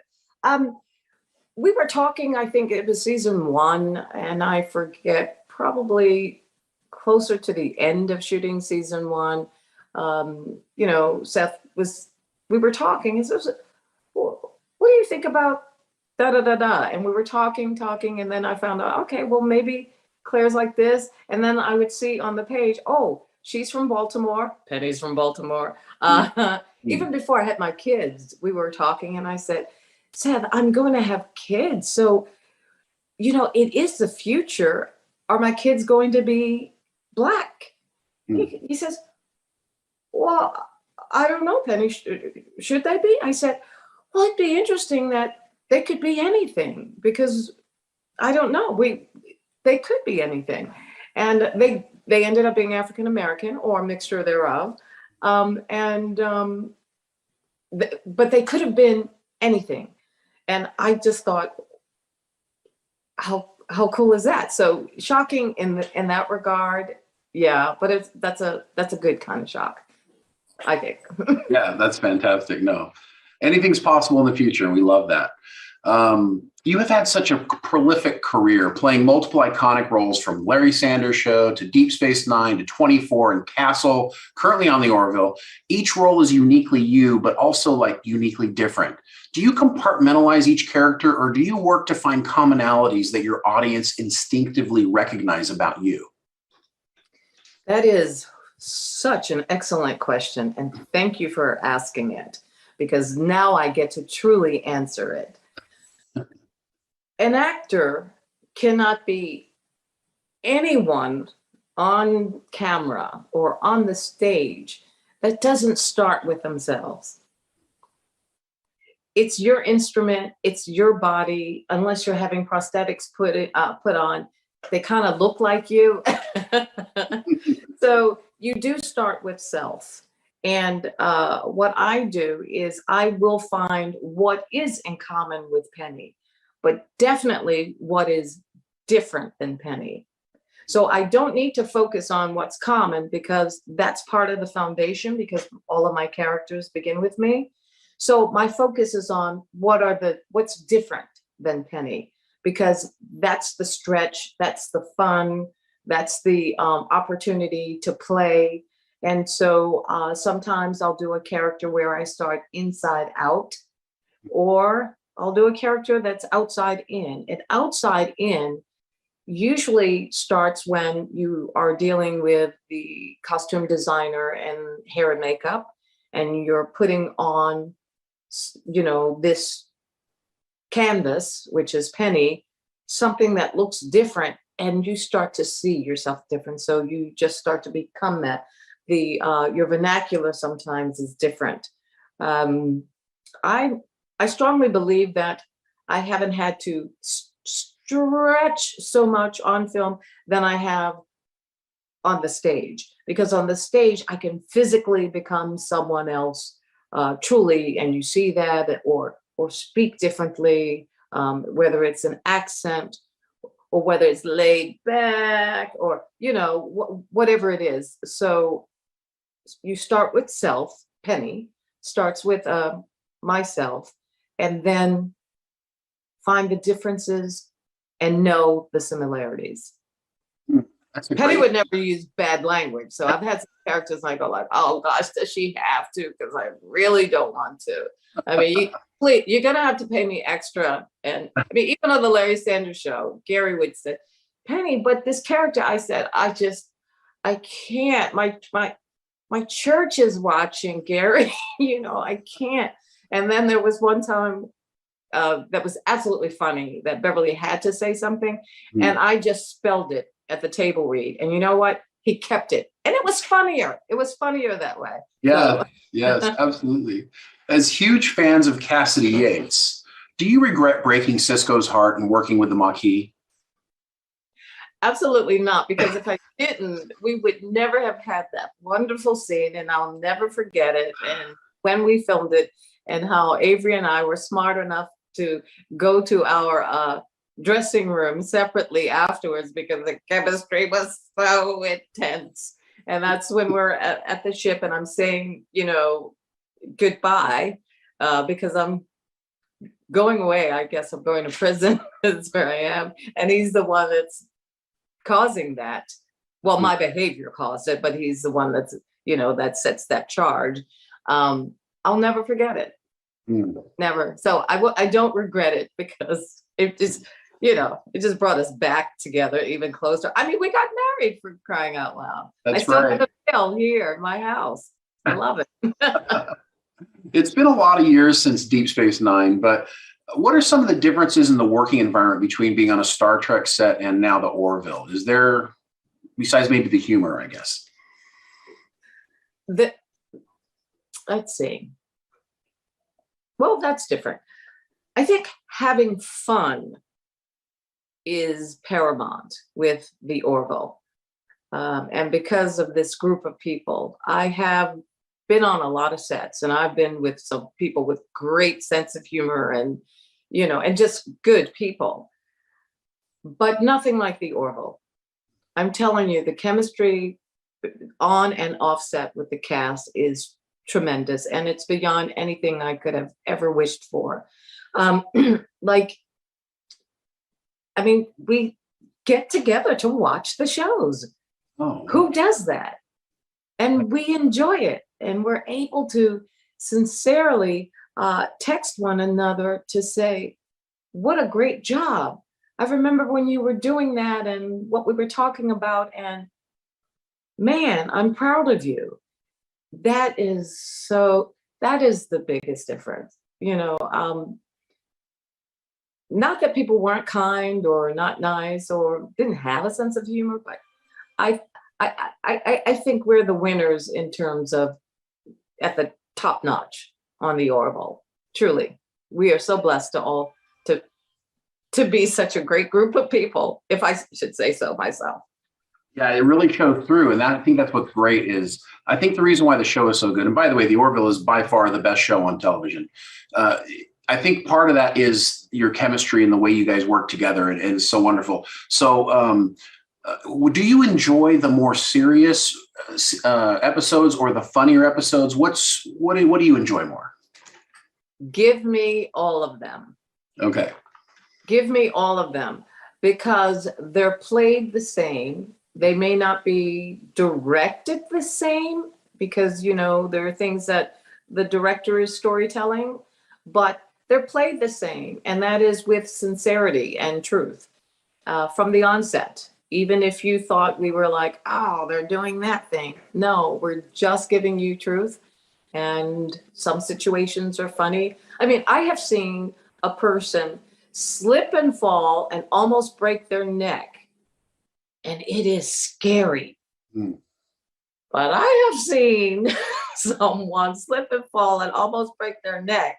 And it's the funniest thing I've ever seen. It's the same situation. So, did I lose you?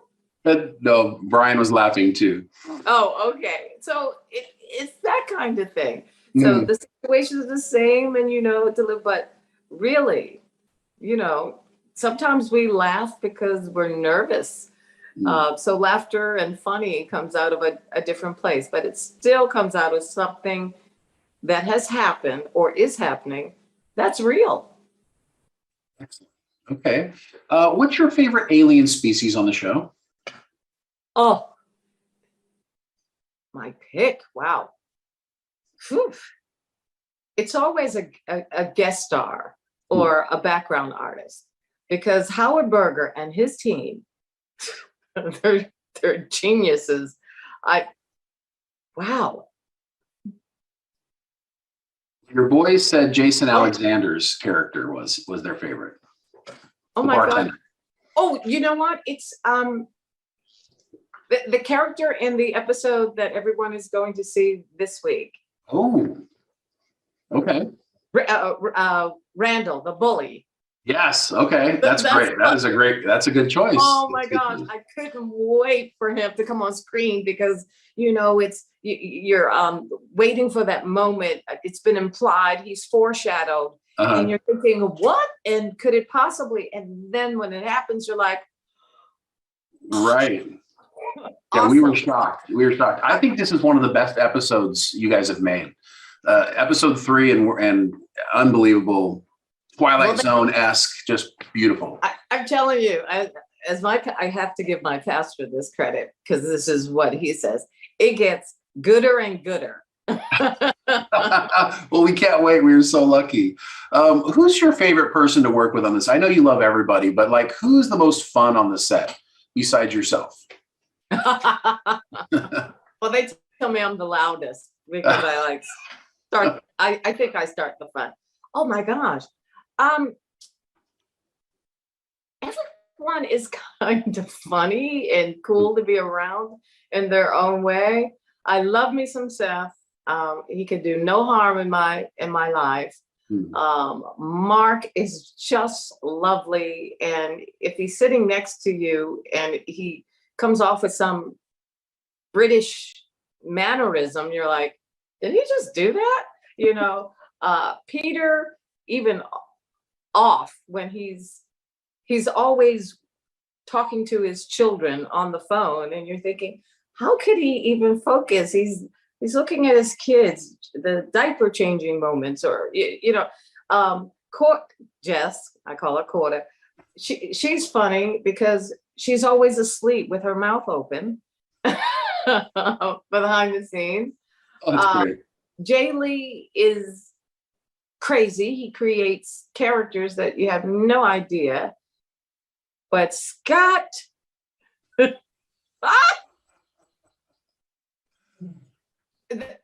Scott is just, nothing can touch that boy.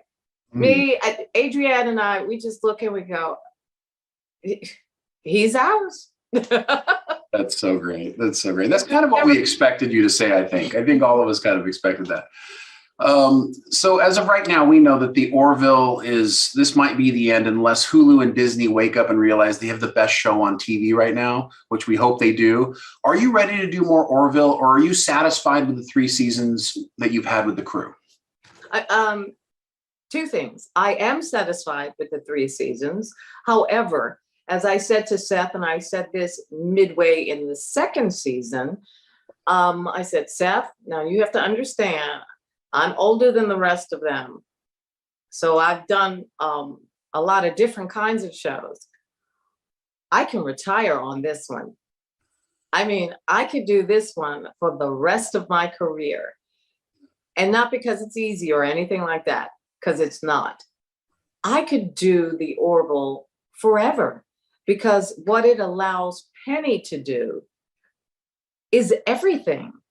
As Dr. Claire Finn, I've been able to touch almost everything. I mean, it's an actor's bucket list. And so I could just keep doing it, because I know that whatever I have a thirst for, somehow I'll get to do it on the Orville.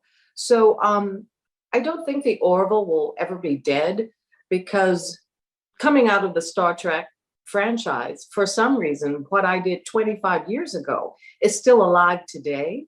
But I certainly hope it's not just Hulu and Disney. And if you're listening, it's not just you, but it really has to do with this body of work that we are presenting to the world and how the fans are receiving it. And so I say this, don't be silent. If you want to see more Orville, no, don't just tune in, write something. Excellent. Yes. Someone's watching, someone's reading this stuff. Yes, and we'll go ahead and pitch our website, savetheorville.org, which we have out there. You can sign the petition to make sure we get more Orville and more seasons, because we love Penny. We love everybody. Penny, is there anything you want to say to the fans here at the end before we move on? First, just thank you. And give a girl a follow. Will do. Follow Penny Johnson Jerald. Yes. Follow me, because I do have something to say, and I do like to interact with my fans. And apart from the Orville, if people want to hit me up to talk about anything that someone who may have been through a few things, might have an opinion on, give me a holla. And that's how you can reach me. You're going to have a lot of follows now. Here it comes. Thank you so much, Penny. You've been amazing. We appreciate you so much. We can't wait to see you the rest of the season. And just thank you for being amazing and giving us just awesome television. And we can't wait to see what you do in the future. Thank you so much. All right. Have a good one. You too. Bye-bye.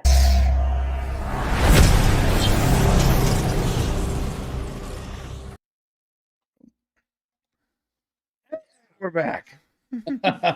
That was such a great interview, man. That was so much fun. And by the way, it's renewtheorville.org. I am so sorry. We have savethegate.org, which is for Stargate, and we have renewtheorville.org. So we actually have two petitions out there right now. And I said save the Orville, but it's not. It's renewtheorville.org. Yes. And sign that petition. And she's right. The one thing that Penny said about that, there's lots of great things there. But the one thing that she said that was most important, and she said it's not all Hulu and Disney. The fans have to want it. The fans have to want it for us to get more Orville. So tell people about it, and let's make sure that we get as much people seeing the show as possible. Agreed, sir. Norman, great interviews. Love them. Thank you, Norman. Yeah, that was a lot of fun. And we are currently negotiating to get, I believe, Scott Grimes this week. So hopefully we'll have him. We've also asked for Peter Macon and Jessica Cesar. We'd like to get her. We're trying to get everybody. Yeah. Before the season's over. And eventually we more will. to come. We're back to the two ugly guys now. What?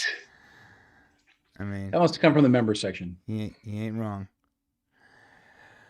Okay.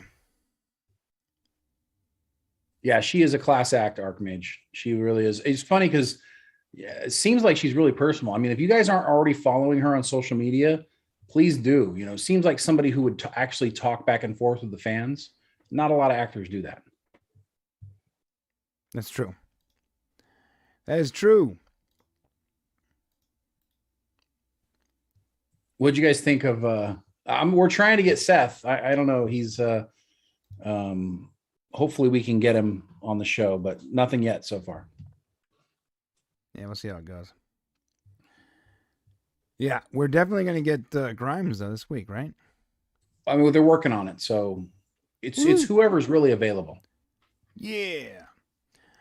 Okay, everybody. Okay. So, next up is the member section.